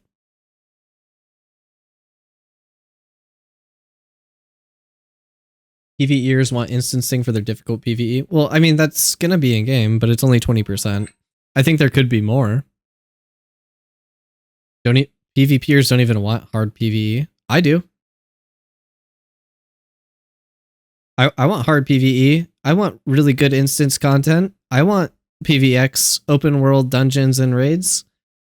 Like, give me everything. I'm selfish. I'm greedy. Give me literally everything. I don't even care if it's story or not. Like, just make a dungeon that exists in the world with lore in the background, and like, the people that want story get story. The people that don't want it get hard dungeon and hard content. Like, make it Elden Ring-esque where there's lore if you look for it, but otherwise, that's just a fun boss. Like, that's my point of view. I want my cake and eat it too. Exactly. I'm so greedy. I'm a greedy gamer. That's it. Cake. I went to rank 12 in WoW Classic with 4 rank 14s, but we were in a top 3 rating guild on our server. God damn, pockets.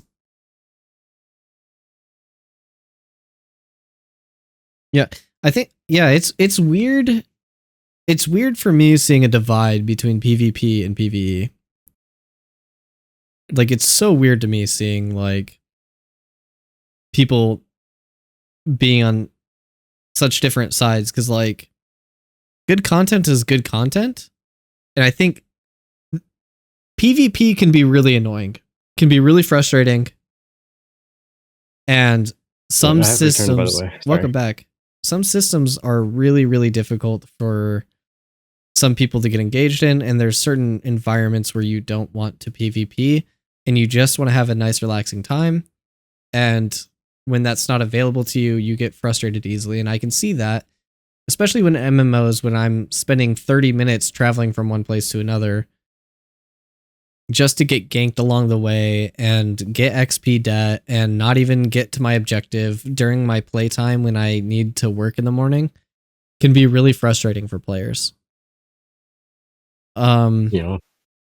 And I think that's where like I see a lot of our peers happen to like just stay in towns and like safe spots and stuff like that, is because they just want to have a nice relaxing time and just like chill and do their thing while they're not at risk. And I think that's kind of what's happened in a lot of these other MMOs, where people value their time, and when their time is being encroached upon, it's really annoying. See, it's also like you have to really define risk, because think about it. What happens when you die from a player killing you? You lose experience, you lose resources that you gathered, and you lose time. What happens when an NPC kills you? You lose experience, you might lose resources if somebody else picks them up, and you lose time. It's the same thing, same loss, same risk. It's just one is more unpredictable than the other. It's the same risk, though. Really, in the end, it's the same outcome or penalty, I should say. Different risk, same penalty. But so why I was saying this is kind of a hot take that he was saying is so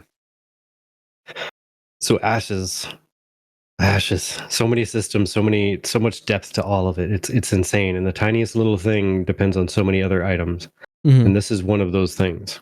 So dungeons, raids, they're open world. They're also predicated on things happening in the world to open them up, which means the things in the world can shut them down. While they're open, they're going to be highly contested because they have materials and such that are needed to craft powerful weapons and armor. With those few simple facts, you can probably piece together that some people will not be able to experience the content, let alone beat the content, if it's difficult. Because they're like organized PvE does not have the safety cushion that organized PvP has. Organized PvP has the safety cushion of no experience debt at a minimum. Organized PvE has not been announced to have such any such safety cushion. You're going to lose experience debt. So you're going to be in a situation where you're trying to beat a difficult raid boss that you're going to have to wipe to in most other games many times, which means that you're probably going to stop yourself before anybody else interferes with you. But now you're also going to have people interfering with you that are going to kill you outside of your death to the actual boss. And then you're also going to have other people that are just going to slay the boss and you won't have a chance to see it. You could walk by 7 days in a row and not ever see that boss up and able to be confronted. So therefore, if the thing is not on a short spawn table, you may never see it.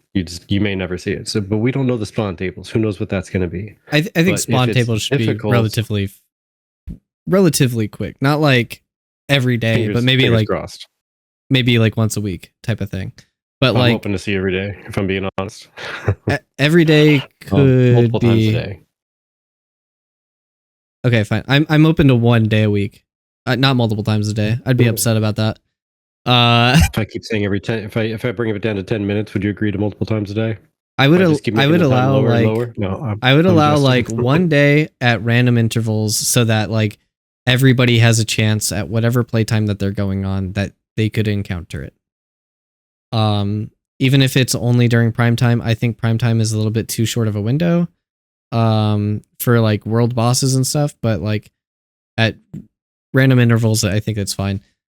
It's weird to me that that's a hot take because I find all of that to be the main grip of why you would do something like this. Like, it is a big event. You need these materials, and everybody in that localized area should want these things and should contest over it. And it shouldn't be easy for somebody to come and swipe in and steal it. It shouldn't be easy for somebody to just... my trap card. Exactly. Go ahead. So all of that now makes PvE players have less meaningful content. Mm-hmm. No, absolutely. It's a PvX. Like my argument is like it's not a PvE thing, it's a PvX thing. Okay. So how about arenas? How's that PvX? That's a PvP thing. Damn. Okay. Damn, instance raids, that's a PvE thing. Like, you know what I mean? Like, yeah. It's weird to see the disconnect. That's what I'm saying. PvP players have meaningful content that they can experience. Mm-hmm. PvE players, the only meaningful thing they have is quest lines, which is the same as saying go have fun in your open world PvP. Right. PvP players, that's your PvP content. Go enjoy it. Have fun. Right. No, but There's it's no not meaningful PvE content that's there for PvE players to enjoy without it being potentially destroyed or not being able to experience it at all. Because by the time a raid becomes available and something happens to shut it down, they may never even see that boss exists. They may never even be able to walk past the room and see it alive. Yeah, Tumok is really basic, by the way. But yeah, no, I understand where you're coming from. In my mind, it does not compute. I don't know why. It just does not compute. Like, you could spit facts in my ear and I'd be like, yeah, that's true. That's absolutely correct. I don't get why people are upset. Yeah, that's fair enough. Like, that's fair enough. just don't understand it. I don't understand the mentality. And I don't think I ever will. And I'm sorry for just feeling that way or seeing things that way. Oh, no, you'd be sorry. I mean, yeah, different viewpoints make the world go round. Yeah. I'm not upset by it. I was trying to check myself with it, but like the more we talk about it, the more set in my beliefs I am. I'm just like, I can see all those things and all those things are true, but I still see this as PvX. And I can't get my head around it. How dare you be wrong? Like, I don't know. But no, and that's also, that statement right there also kind of sets off something in the back of my mind. Like, okay, so then let's change everything else about the game to make everything else PvX. Mm-hmm. Like, let's make arenas open world. That's it. and just I'm down with anything that. wandering by, and anybody can interfere with it, because they should have to post up their own guards to hold an arena match, right? They should have their risk versus reward. Like, Well, that PvE would players should just be able to mean go that like gather you're like discounting the fact that like instance dungeons don't exist. Like that's like me saying that like arenas exist, or you should be able to go into open world arenas. Well, you should also be able to go into instance dungeons and fuck their shit up. Like that, at that point, it just becomes open world. I think that's a bad faith argument. No, it's not a bad faith. Like I'm saying, because there's no instance anything for PvE players to do in a competitive and, you know, Oh, I guess our game / whatever manner, like get rid of the PvP content that's instanced and allows them a safe space to try their builds, because they're such Care Bears, right? They need a safe space. Now make it open world, make them protect their own. I did the PvE thing. player go and pull a world boss right into the middle of the arena. I did the thing where I had this whole conversation with you about like good things that could be introduced to make PvE players happy. And I immediately just was like, yeah, just do that. And it already exists. And then I like, even though Ashes hasn't came out and said it, like my mind was like, oh yeah, they're just going to do that. That's just going to be the PvE thing. Like just because we had this conversation. And like I completely discounted like things that are real with like things that we've talked about previously already. So my bad on that. But yeah, I mean, yeah. I think, yeah, we just literally reiterated our previous argument. So I'm just going to keep playing the video. We just keep talking about the same thing. Sacrifice PvE players difficult content or fun content, engaging content, just because PvP exists, just because the threat of PKing exists. No, there needs to be meaningful and difficult content. There needs to be. You don't need to like. Have a good night, Ludulu. Thank you for coming. Be on one extreme or the other. Both can coexist. We want challenging PvE content. I'm a PvP man. I still love my PvE. I love tanking a dungeon. I love end game content.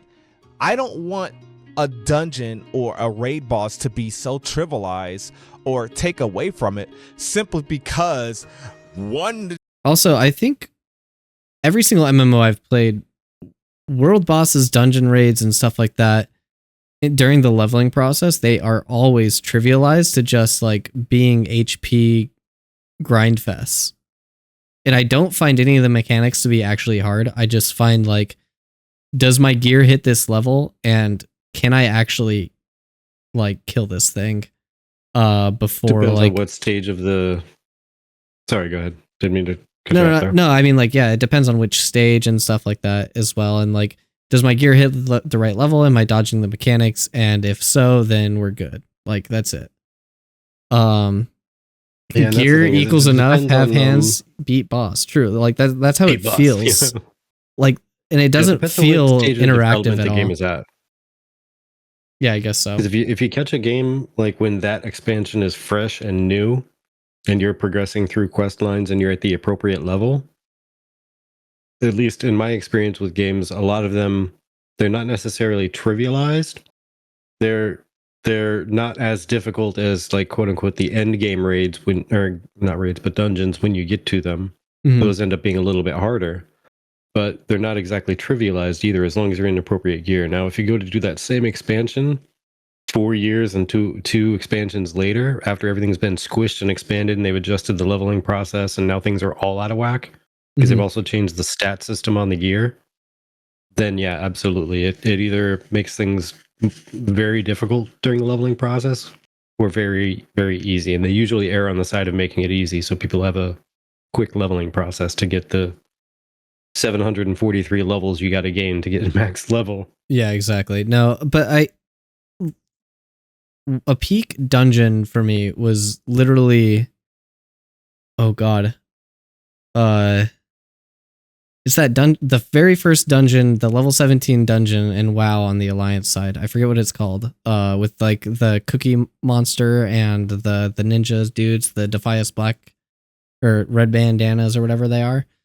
That dungeon was like easy at like level 17 but like it was also fun to do.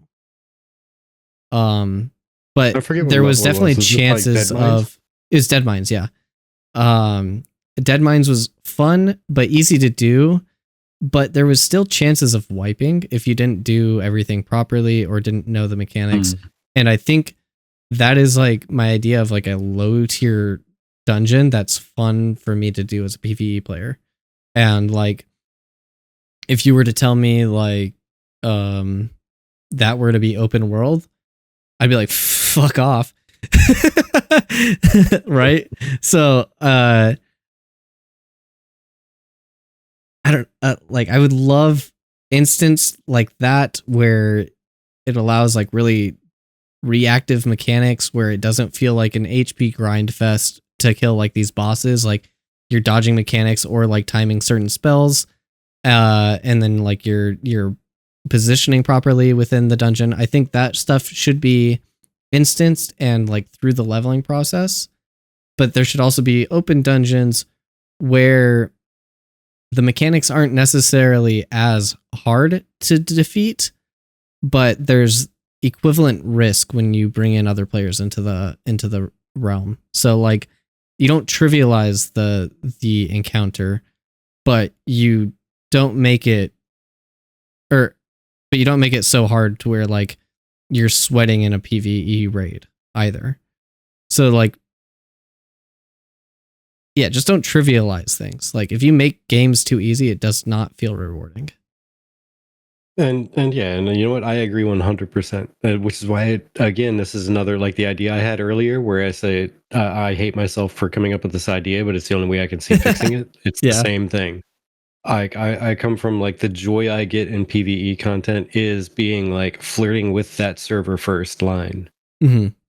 Like going on the public test realm to try all the stuff and work out all the bugs, work out all the kinks. We get to know all the content. There's no guide out there, so we're having one person be literally just a CCTV camera, kind of like looking at some stuff. So your job right now is to look at this, watch these people's health bars, and as soon as you see this thing pop up on the boss, hover your mouse over it so we can see the description. Yeah. As soon as you see this pop up on the tank, hover your mouse over it so we can get the description. That's your job. You are a camera. Go. Or And just we're have going streamers away VOD because we don't review know. their stream. Like, Exactly. Like everybody do a recording. We're going to look at all of your footage over the weekend and we'll meet again on Tuesday to try to. Yeah, exactly. Like flirting line with that type of stuff. Like that's what I love it. I really do. Mm-hmm. But Like this is watching from that mentality. Lost Art No, content like doing creators that, like do like participating in that. yeah, no, but like watching like Lost Art content creators like fucking solve Thaymine or whatever, like that is so much fun. It is so much fun to watch. Like you're learning as a community, like all these different raid mechanics. Like I think that's so much fun. And I think Those WildStar raid bosses were so intense. yeah. But like you like build a connection with your community and stuff like that as well as like a streamer when you're doing these types of things. But also like the whole Ashes community would be doing the same thing and learning off of each other and building off of each other. So I think a lot of that stuff is fun and cool. And I think that stuff is valid for instance dungeons. And I think in some realm that should also be a thing for open raid dungeons. Hey, what's up, Anduin? Yeah, well, how are you a first time that's chatter? The tricky part though. Who is this guy? This is the first time he pops into my stream. Anduin, am I saying that name correctly? Anduin? Kevan? Kevan. Miss you. Welcome. I appreciate you for coming. Well, hello there. But yeah, see, but that's the trick though. Like I love that kind of content. I love it being that difficult. I mean, even WildStar didn't have oh yeah, I was just taunting because of the first time chatter thing. I was just taking it to the nth degree of the joke. But this is Virtek, by the way. You can't really see me, but yeah, this is Virtek. Oh yeah. But what was I saying? Oh yeah. But in an environment where you are going to only be able to face it a couple times before your experience debt and armor decay doesn't even make it worth it to keep trying to beat it, if you see it at all, because somebody else could have taken it out. So you may not even get to experience the content, let alone get a chance to beat it. Gotcha. And that's if PvP isn't interfering with you as well and kicking you out of the room so they can take it out. So Yeah. it's Ooh, that is the why XP I debt say- like makes things way like you can't just like go into a raid, die, and be like, okay, let's learn. You're like, oh shit, I gathered XP debt for doing this. Like, oh god, that adds a whole new level. Yeah. Actually, now that I think about it, the new DPS meter is, hey, can everybody record? And are you quick enough with your mouse to hover over things so we can get all the data on all the buffs, debuffs, At life? well- Like, can everybody record? If you can't record, you're not in this raid. Sorry. that brings up a good point because the health bars, they like go like 25% ticks or whatever. And Steven was saying that that's not going to be a thing for NPCs and stuff. What if it was? What if you couldn't tell at exactly what percentage a raid boss was at when it enters this mechanic? Yeah, and see, that's all those things stacked up. That, I mean, that would make it even more difficult. I would probably just accept the fate that I'm just not doing PvE in Ashes if that were the case. I would Really? just tap out completely. Yeah, Really? and that would break my heart. Okay. Like, if there's nothing that we could do that's 'Cause- even remotely normal. 'cause in you were a talking about, PvE like, encounter. using it as like a DPS meter type of thing. And I was trying to think of a way to like not make it a DPS meter type of thing. And you're just like, nah. No, Oh no! okay. See, I'm pro meters. I'm pro everything meter. I like to be Oh. able to look. I like to be able to. And I had this conversation with somebody else. So let's say that you are a raid leader, 100% pure intent. You are trying to help your entire raid. You can, with a meter that doesn't just check DPS. It's going to be checking who stood in fire, who stood there for the big. I am fully toxic into it. I am. It's 100% accurate.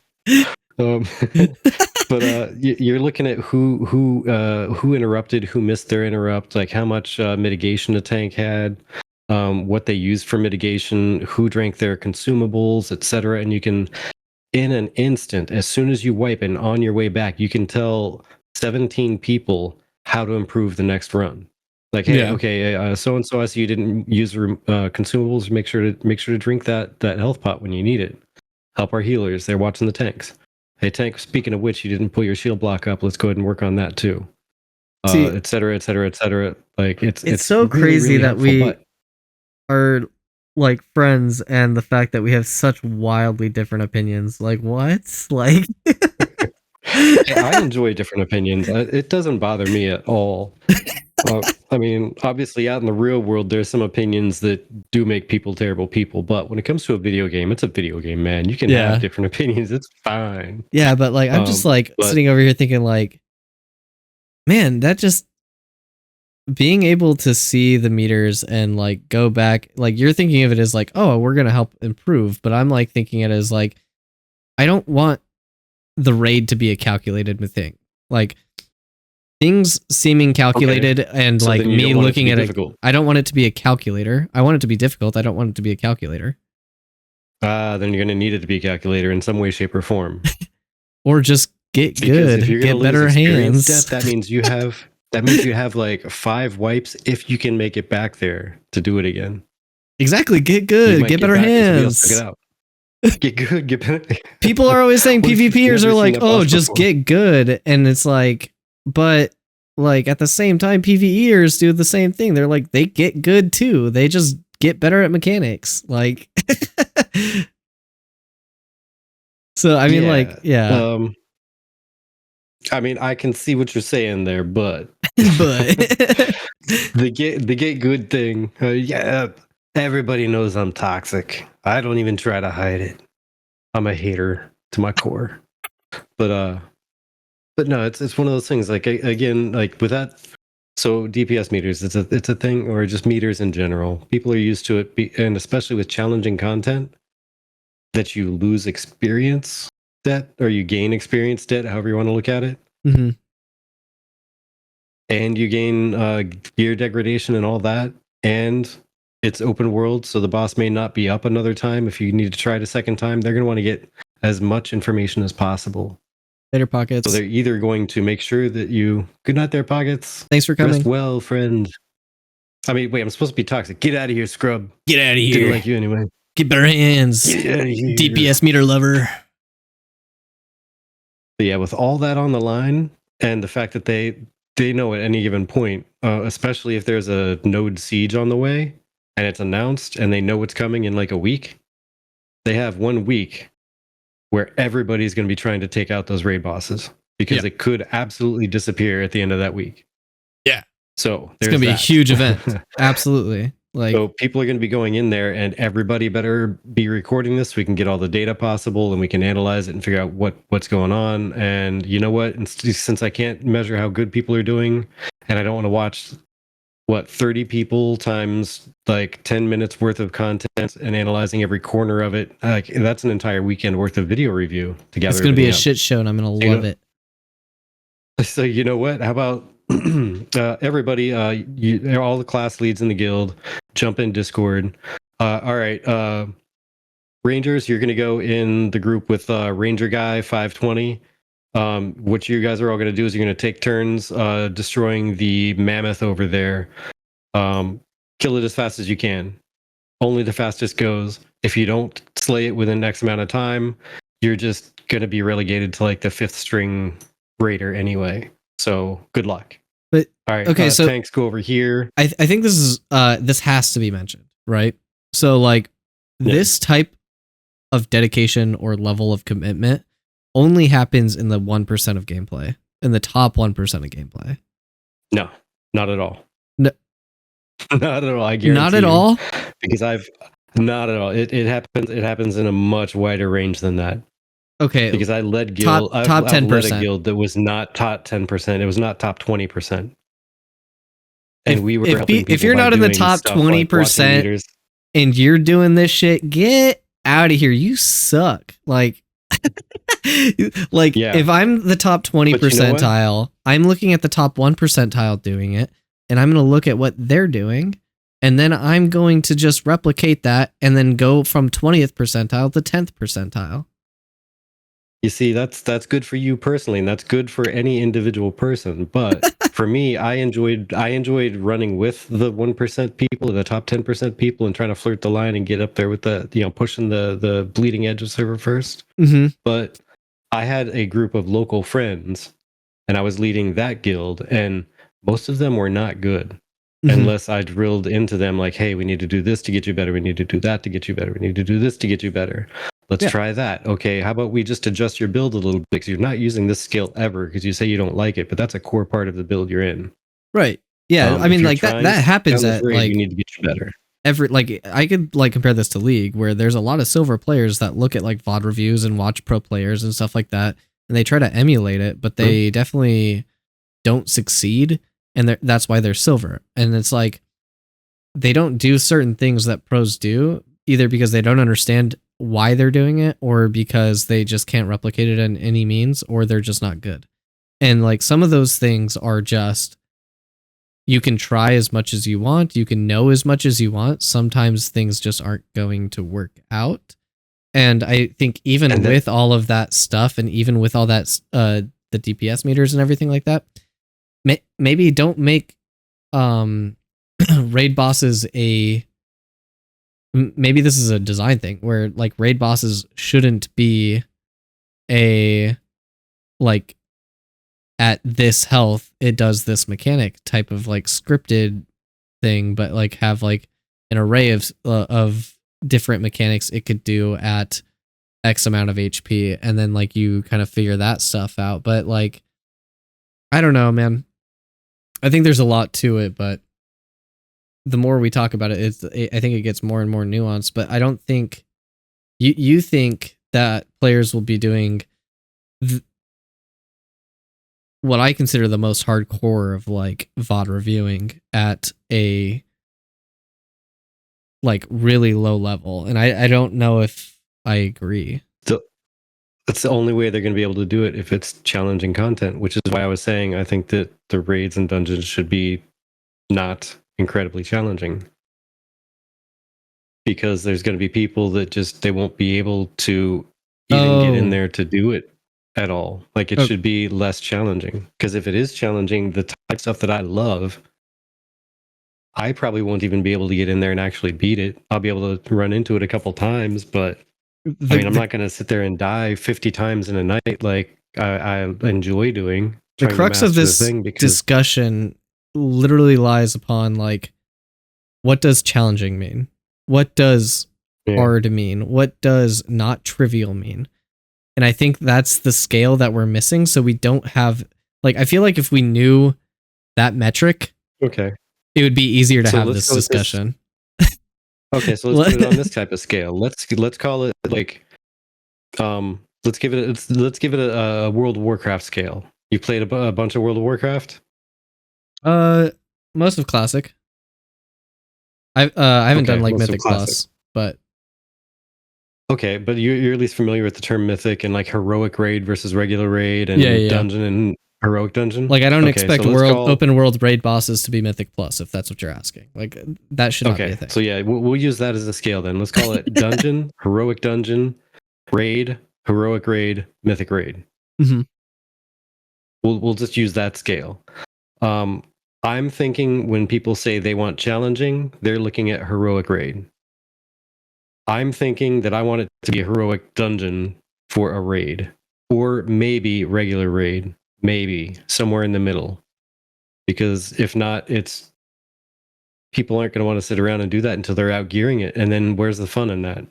Yeah, this is why I hate where's vertical the fun gearing. In out gearing content. I hate vertical gearing for this reason.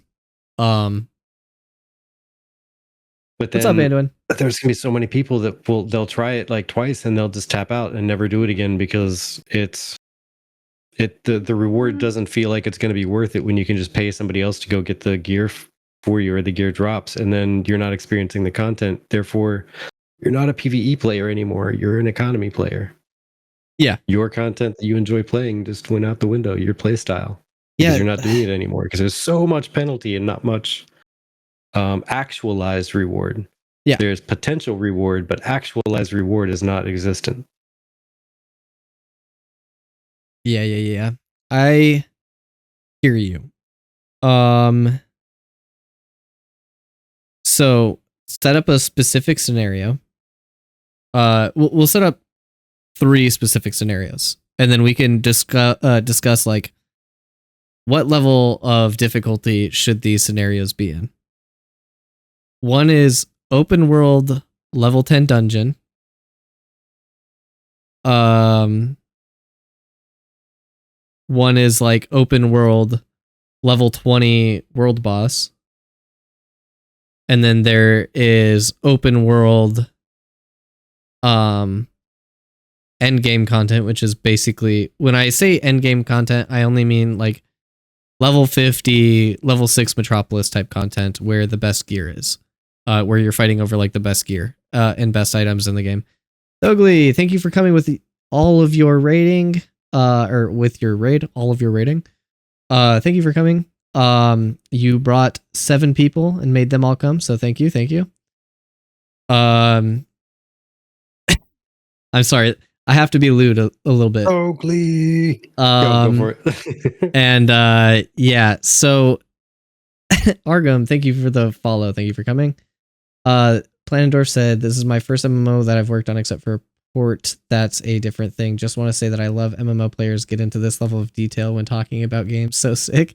I'm glad you're enjoying it, dude. Like I'm glad you're here and you're listening. And this is what I love about Intrepid is like they come into these like streams and they listen to like us just talk about like the level of detail and the games that they're working on, spending so much time on. So it really, really, really means a lot. I see you and Fupo everywhere. I see plenty of like other developers coming into these streams too, and I just want to say that's amazing. So thank you, Planendor, for even being here in the first place.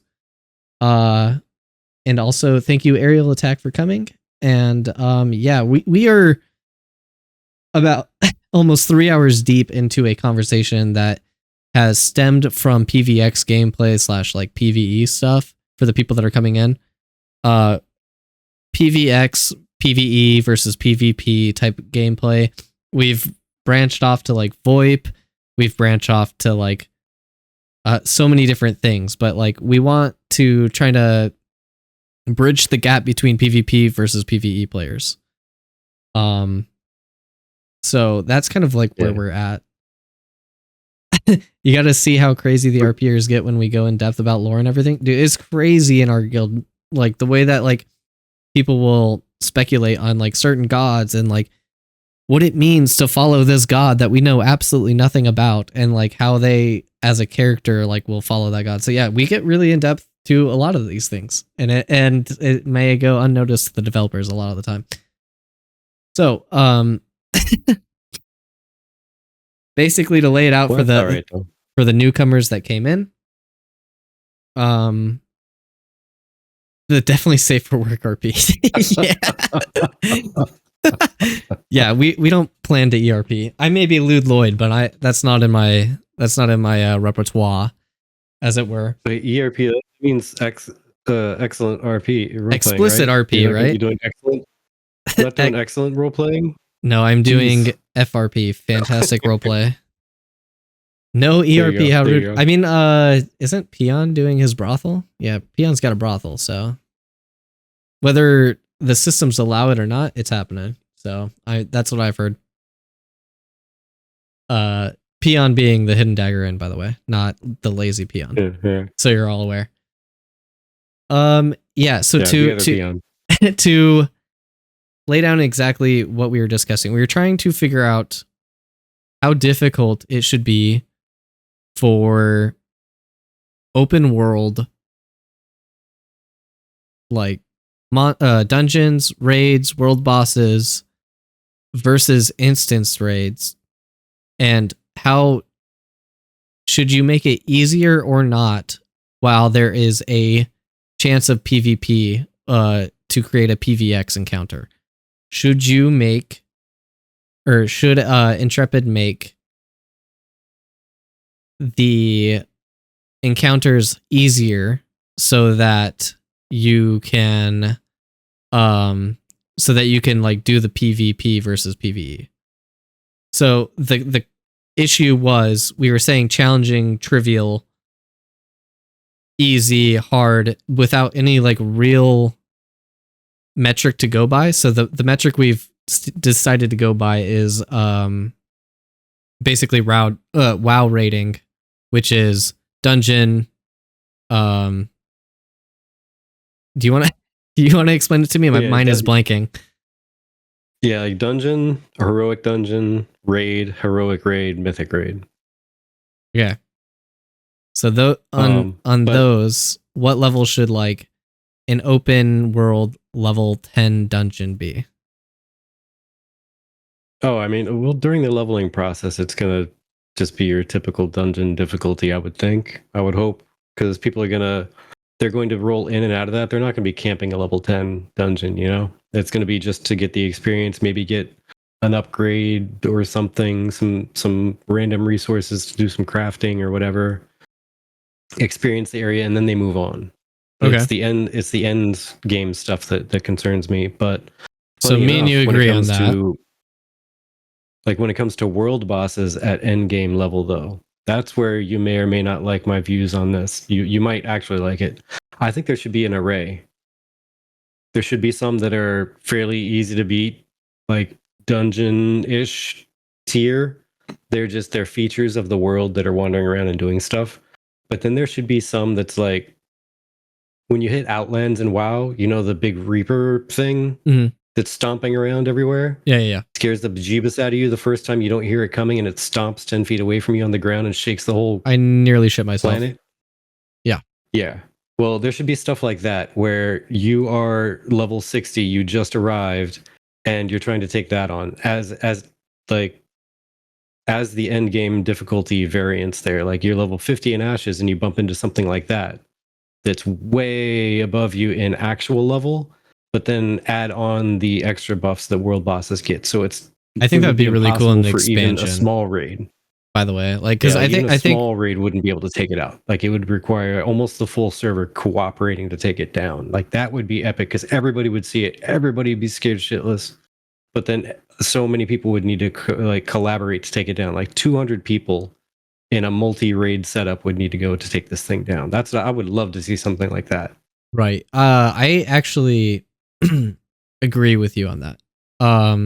So good night, Anduin. Thank you for coming. I actually agree with the fact that there should be an array of like some that are easy, some that are hard, some that roam around. How they do that with Ash's current systems, I'm not sure, because like if it's just roaming around and there's like a level 30 that is like on the like trying to travel across the continent to get some economic nodes, and they see that, they're like, oh shit, oh shit, oh shit, oh shit, oh shit. Like, I think that's fun. Like, I think that's fun. You're never going to cross its path again. You're going to see it and say, oh, come out. I wonder what this guy does. Oh, he's not friendly. Oh, he's not friendly. He's very, very strong. And he gets, he gets his face wiped and he gets XP debt. Like, I think these things are fine in the world. Calling your guild to come save you because a world boss is camping your corpse because he's just decided to not move on yet. Oh yeah, Stitches in Hardcore Classic, exactly. Like, that is so crazy. Like, Stitches was a monster in Hardcore Classic. Oh my god. People were like luring him to the guards to try to kill him, and like he'd still chase after them and kill him. Oh my god, yeah, that was so much fun. But like, yeah, like I think that stuff should be in the game, and I think those should be hard, and I think some end game content should take multiple guilds to try to take down world bosses. And of those multiple guilds, I think only the reward, the party that gets the most damage or whatever and kills it should get the materials, and then the materials will be distributed amongst the alliances, and that will create player friction in itself. Mm-hmm. So, well, speaking of player friction and stuff, yes, it should be very, very difficult for very specific world bosses like that. But I do agree that there should be easier ones as well. Fun. Yeah, I think there should be easier ones as well. And that kind of translates into what I was thinking would be, in my mind, a decent setup in like raids and whatnot is increasing difficulty from them. But there's already that built-in system that Intrepid has, right? Mm-hmm. Where depending on performance, you go to the next boss, and it's going to be harder or easier or whatever. Probably, I think it just scales up, not down. Mm-hmm. But it scales up difficulty. Now, I'm not sure how many times that's going to actually be engaged properly. Because if somebody goes in and they kill one boss and they do well, and before they get to the next one, they get ejected from that raid because somebody else swoops in and just literally doesn't let them progress any farther. Does the next boss stay at whatever difficulty the first raid group unlocked it at, or is it locked to that raid group? Is it locked to one person in that raid group? Is now that system completely useless because they're not going to be able to get to the next one? What if they get to the next one and they wipe 3 times, and then they're never able to go back in that raid again because the raid gets destroyed, flattened, or somebody else decides to take it over? Well, I think I missed the early part of that. You lost me at like you go on to the next boss or whatever. So can you just reiterate that for me real quick? Yeah, so the system that Steven's been talking about with the raids and dungeons, where depending on your performance on boss 1, boss 2 is going to scale up in difficulty if you do really well. Right. And it's not really based on kill time, it's based on actual performance. Yeah, exactly. Get better rewards, but it's more difficult.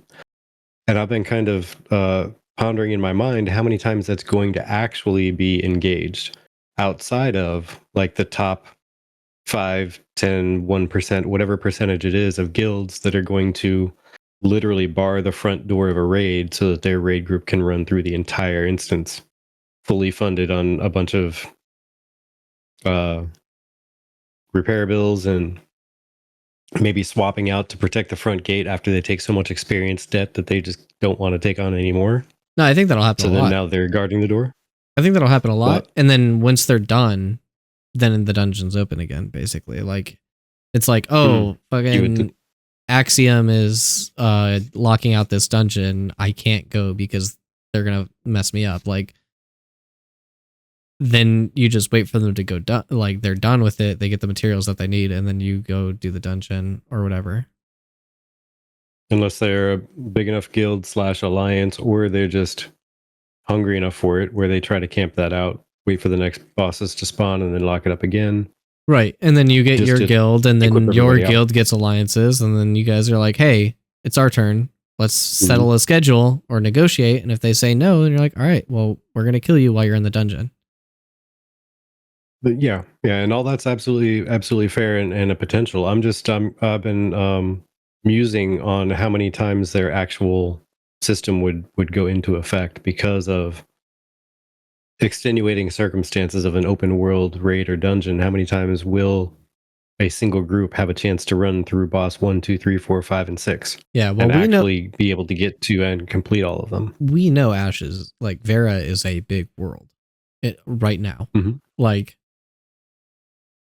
with people's lives, with 10,000 people being concurrently on a server PM, or like we'll see if that actually happens, but with that happening, I don't imagine certain raids will be locked out that often. I could be wrong, but I definitely think that with how much stuff is, like how big Vera is, with how many different like points of interest there will be based on like localization and stuff, I don't think it'll be as big of a problem. I could be wrong, but that's just something that like we'll have to wait till we're in game to really find out. And if it does happen, if the like worst case scenario happens where like that is just permanently locked out and like it's a mega guild and they have 900 people on 3 different guilds just locking this dungeon down, like that's crazy in itself. Maybe you got to start recruiting outside of your localized node and get like a different guild elsewhere in the world to come help you. Like, I don't know. Like, I think there's going to be a lot of interesting events, but like none of this stuff can be like really controlled from a design perspective with how Ashes is currently set up, and I don't think we can hold Intrepid accountable for that kind of thing happening. I think that is a player thing.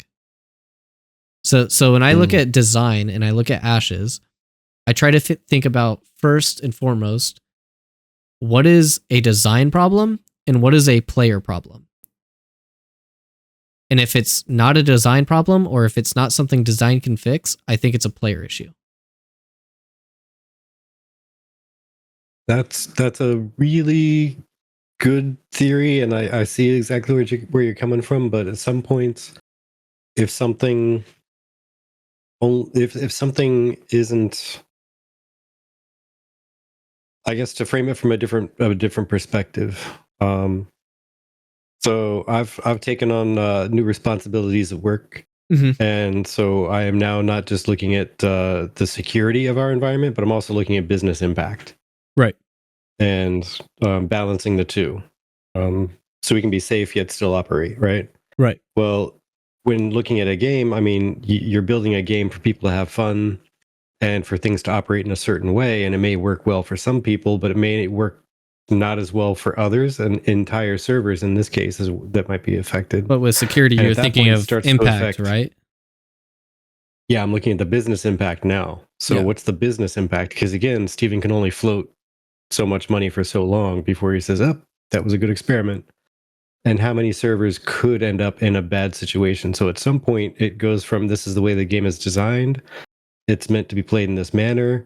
And if it's not running in that manner, and this is a problem the players can fix, it's a player problem. But putting it directly on the players isn't always the right answer if it's something that's truly impacting the experience of the players to the point where they can't fix it now. Because it's just in a situation that's not exactly fixable because of the design. I'll put it that way. Yeah. Whereas a change in design could fix the whole problem altogether. Ganks, thanks for showing up and commenting for the first time. Really appreciate it. He says, then you got to put the Care Bears on their own server. I don't really like the use of like what a Care Bear is, just because I feel like even as a PvP player for myself, like I love doing PvP. I like doing challenging content. I don't like discrediting people as Care Bears simply because they enjoy a different playstyle. Like my view of like the whole Care Bear thing is like these people just want to play a game and not be bothered by like external factors. And to those players with that playstyle, normally what I'll suggest is maybe Ashes isn't the game for you, and that you would be much better playing like an ARPG or something. But I know that's not ever going to work. Like we can look at Diggs, for example. Like that guy loves shitting on everything Ashes of Creation, but like has been super devoted to everything Ashes for like the last couple of years. And it's like, that guy has a place in Ashes of Creation, but I don't know what drives him to you know, be around the thing that he hates so much. But you know, he is his own person and stuff like that. He says, I don't believe PvEers and PvPers can coexist. Personally, I do, I really do. I agree there. I think they can. I think it's just finding balance and making sure that everybody is. We just mentioned it earlier. Like if everybody is unhappy with 20% of whatever they're dealing with, then they're at least happy with 80%, which is enough to keep people around, right? Yeah. So like they might have one thing that they're vastly like upset about, but like the majority of Ashes, like with all of its different systems and all the nuanced things that could happen and all the different possibilities that could happen, especially with the limited information that we have, that is what drives our desire for this game. And sometimes our desires don't always line up. Like, if you look at the League of Legends community, how many people just say, don't play League of Legends? I hate this game. I hate my life. And yet they've played over 30,000 hours of the game. Like, it is so many people. Like, it is crazy the amount of people that do. I'm the same. But like, but like, it's just that. Like, you can hate a game all you want, but you still love it for certain reasons. And I think when people talk about Care Bears and stuff, like Care Bears matter in Ashes. They can be the crafters. They can be the people that like help with gearing, or maybe they're just the citizen in the world that like help build it, even if they never interact with any major system. They're still building the world, you know? Like, that's what makes Ashes really, really fun and interesting for me. Supply chain players, yeah. Like, I'm totally down for that. Like, they can just do that, and then me and Virtek can sweat over dungeons and PvP all we want. League of Legends is a wild case study from design standpoint. So many people hook, so few people having fun. There's a lot of people that are not having fun, and I think the issue is just that's just not the case. I think people just don't like the idea of having their personal achievements being tied to a team of 4 individuals that you have no control over. And I think that's where the unfunness comes from. But I digress, because that's a whole different topic. Because MMOs, you have a raid of 40 people who can't get this raid boss and are gaining XP debt and are super toxic and fighting over who's not doing what without any DPS meters and going, what the fuck? Why can't we kill this raid boss? It should be really easy. We're super geared. Yeah, exactly. Unlike other traditional MMOs. Other players in an MMO? Yeah, unlike a traditional MMO where you can solo everything. I think that's what I've termed every MMO up to this point as a traditional MMO, and Ashes is new. So I don't know, man. But yeah, it's I mean, that was just like I said. I think it was just amusing. I was trying to like a musing of mine, not amusing like I think it's funny. I guess I kind of think it's funny, but either way, I was thinking about it. Like how many times that that scaling system would actually be properly engaged, and for how long would it matter more than just two bosses in a row? Because, and this is all because we haven't played this game, which is the exciting part. Like we got to figure this stuff out as we go. Right. And really see what happens, and you know they're going to be adjusting so many things along the way. So yeah, my answer to like, that I've was got my basically that we are going to see it more than I think what you're thinking. But keep going. and I'm hoping for that. I'm trying to express the fears just so that they get out there and they're aired out, and I feel better of having said something. Like I have very few actual issues with Ashes, like, and that just happens to be one is the PvE experience, because I can flex around. I do love me some actual meaningful PvP, like with actual objectives and actual things that you need to accomplish instead of just, hey, enter a battleground and see how many people you can slay. Whoever slays the most wins. Yay. Yeah. Like, but actual objectives and things to do, and it feels meaningful to the world. I love that kind of PvP. I really do. But I also really enjoy my PvE. Well, I'm going to take that idea that like, you had with Zillin or whoever it was a long time ago about the fucking PvE, PvX raid battle encounter where like last man standing almost thing.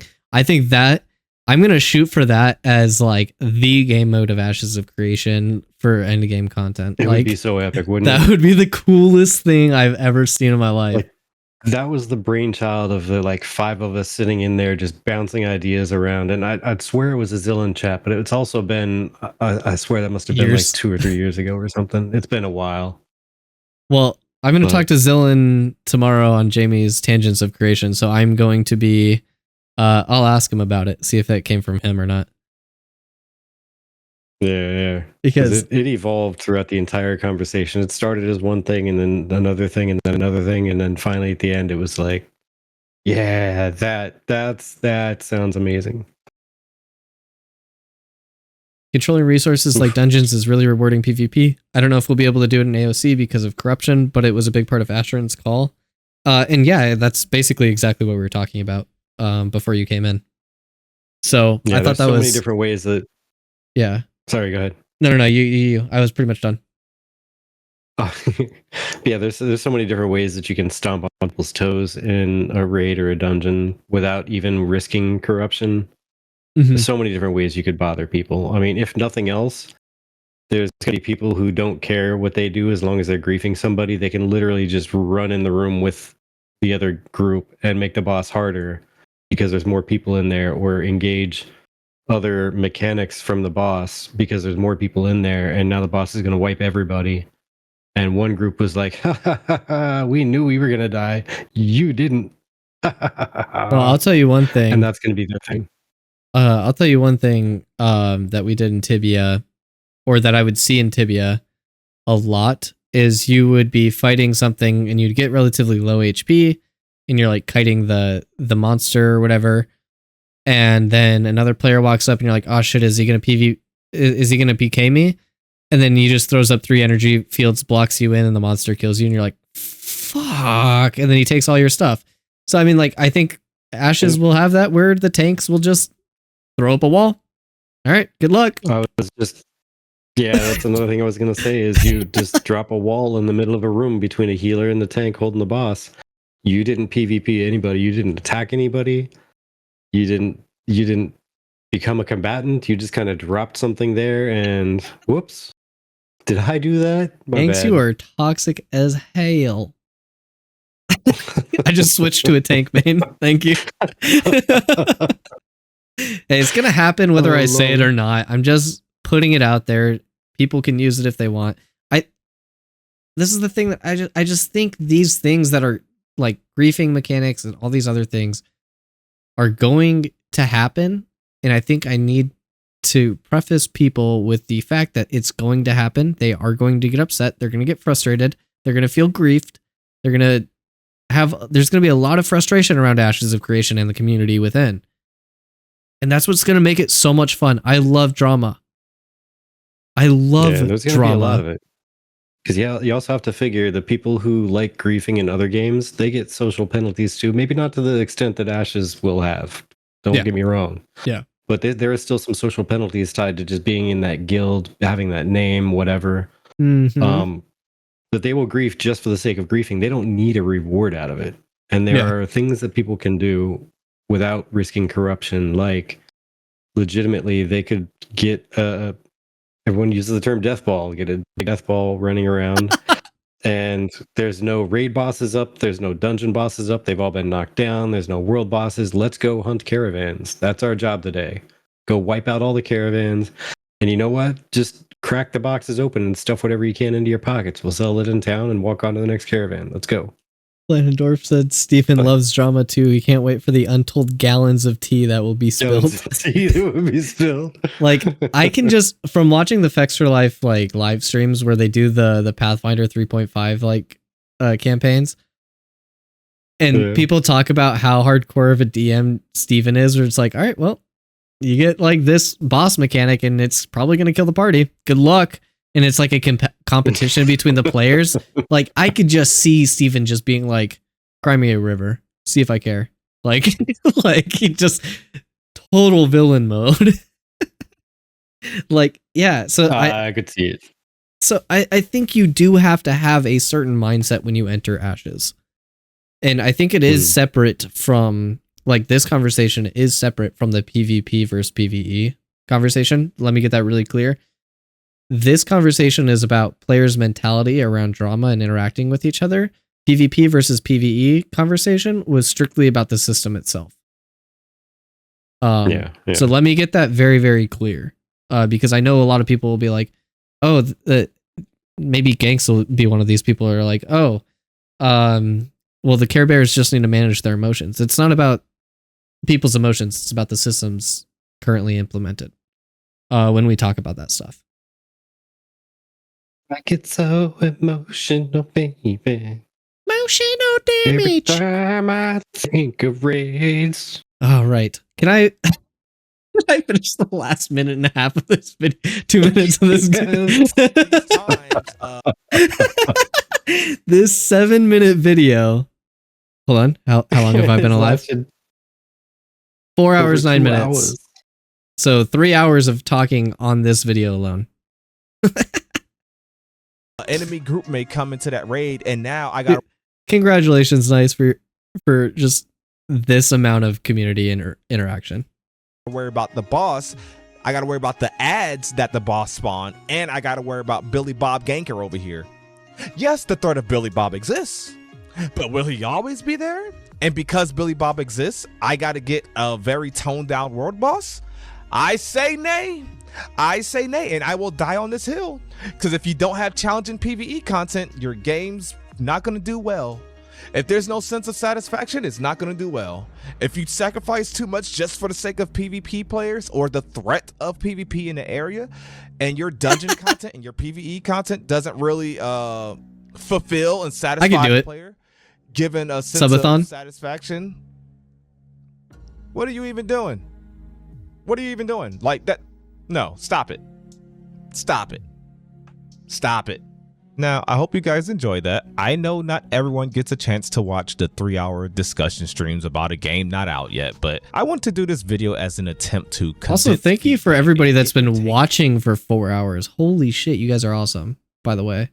Just separate on these subjects. Do you agree with me, disagree with me, and if so, why? Let us know in the comments, share the video, react to it, anything you'd like. I'm interested to see what everyone's thoughts is on this. Thank you to all of our YouTube channel members, everyone that subscribed on Twitch. I truly appreciate the support. Don't forget to like the video if you enjoyed it, and make sure you're subscribed. Thank you for watching. It's been nice. Dude, that is such a sick closing. All right. I reacted to this for 4 hours. Thanks for the amazing content to react to and have really fun discussions with. Also, happy birthday. There we go. We finished the video. we finished the video. What do we do now? I had 3 other videos queued up, but I don't think I'm going to do that today. Because he hates me. It's fine. He was telling me who we should raid, and I don't think we learned anything else other than that. So you didn't miss out on too much. We've got a few people, but I'd love a bounty or something to find ways to grief the corruption system. Thank you, Ganks, for coming. I appreciate you. A bounty or something to find ways to grief the corruption system. What do you mean by that? Bounty hunter system. Oh, military nodes, you can become a bounty hunter and you get little red dots on your map when you see someone corrupted. You can follow them and hunt them down and you get money for it. You mean like to get around the corruption system?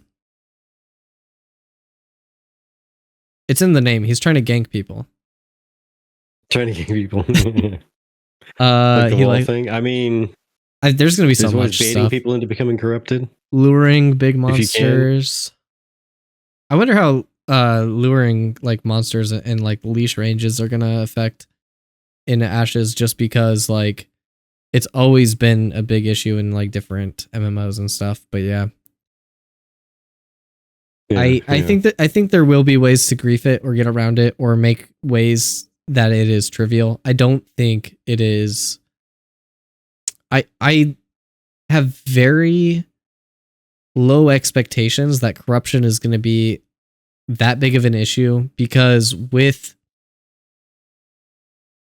to incentivize people to PvP, especially in open world, you have to make the barrier of entry pretty low to have them even engage in that system. And if you make it too low with not enough punishment, it is going to be abused. And if you make it too high, it's not going to be interacted with.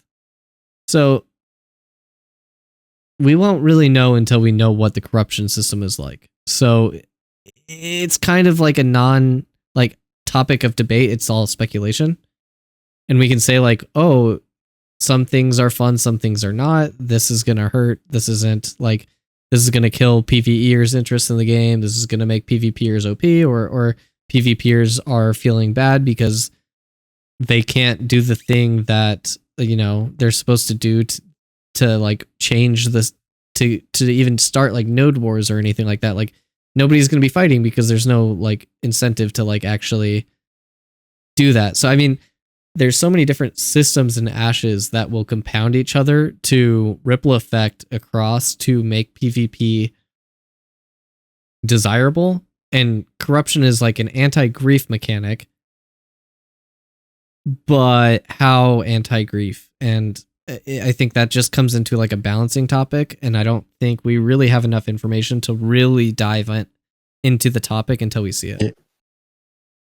Yeah, the last comment I can remember from Steven on the intended balance was something along the lines of he wants it to be low enough that you can take the occasional valid reason to slay a player in open world, but stiff enough to where it deters at least a massive majority of the griefing. Because griefing is always, in some way, shape, or form, is always going to exist, but it definitely like it increases of it. He said like it increases like the corruption percentage based on like level discrepancy and stuff too as well. So yeah. So it sounds like it's going to end up being relatively stiff, but not too crazy. So if you find a valid reason to get someone off your lawn, so to say, then you can do that.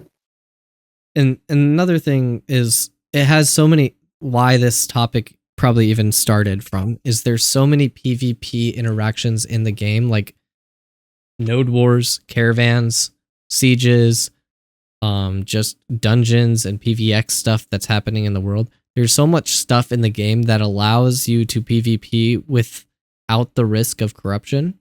Ocean, exactly. without the risk of corruption, that open world PvP, I think, is something people might look at and kind of go, there's not really open world PvP except for griefers.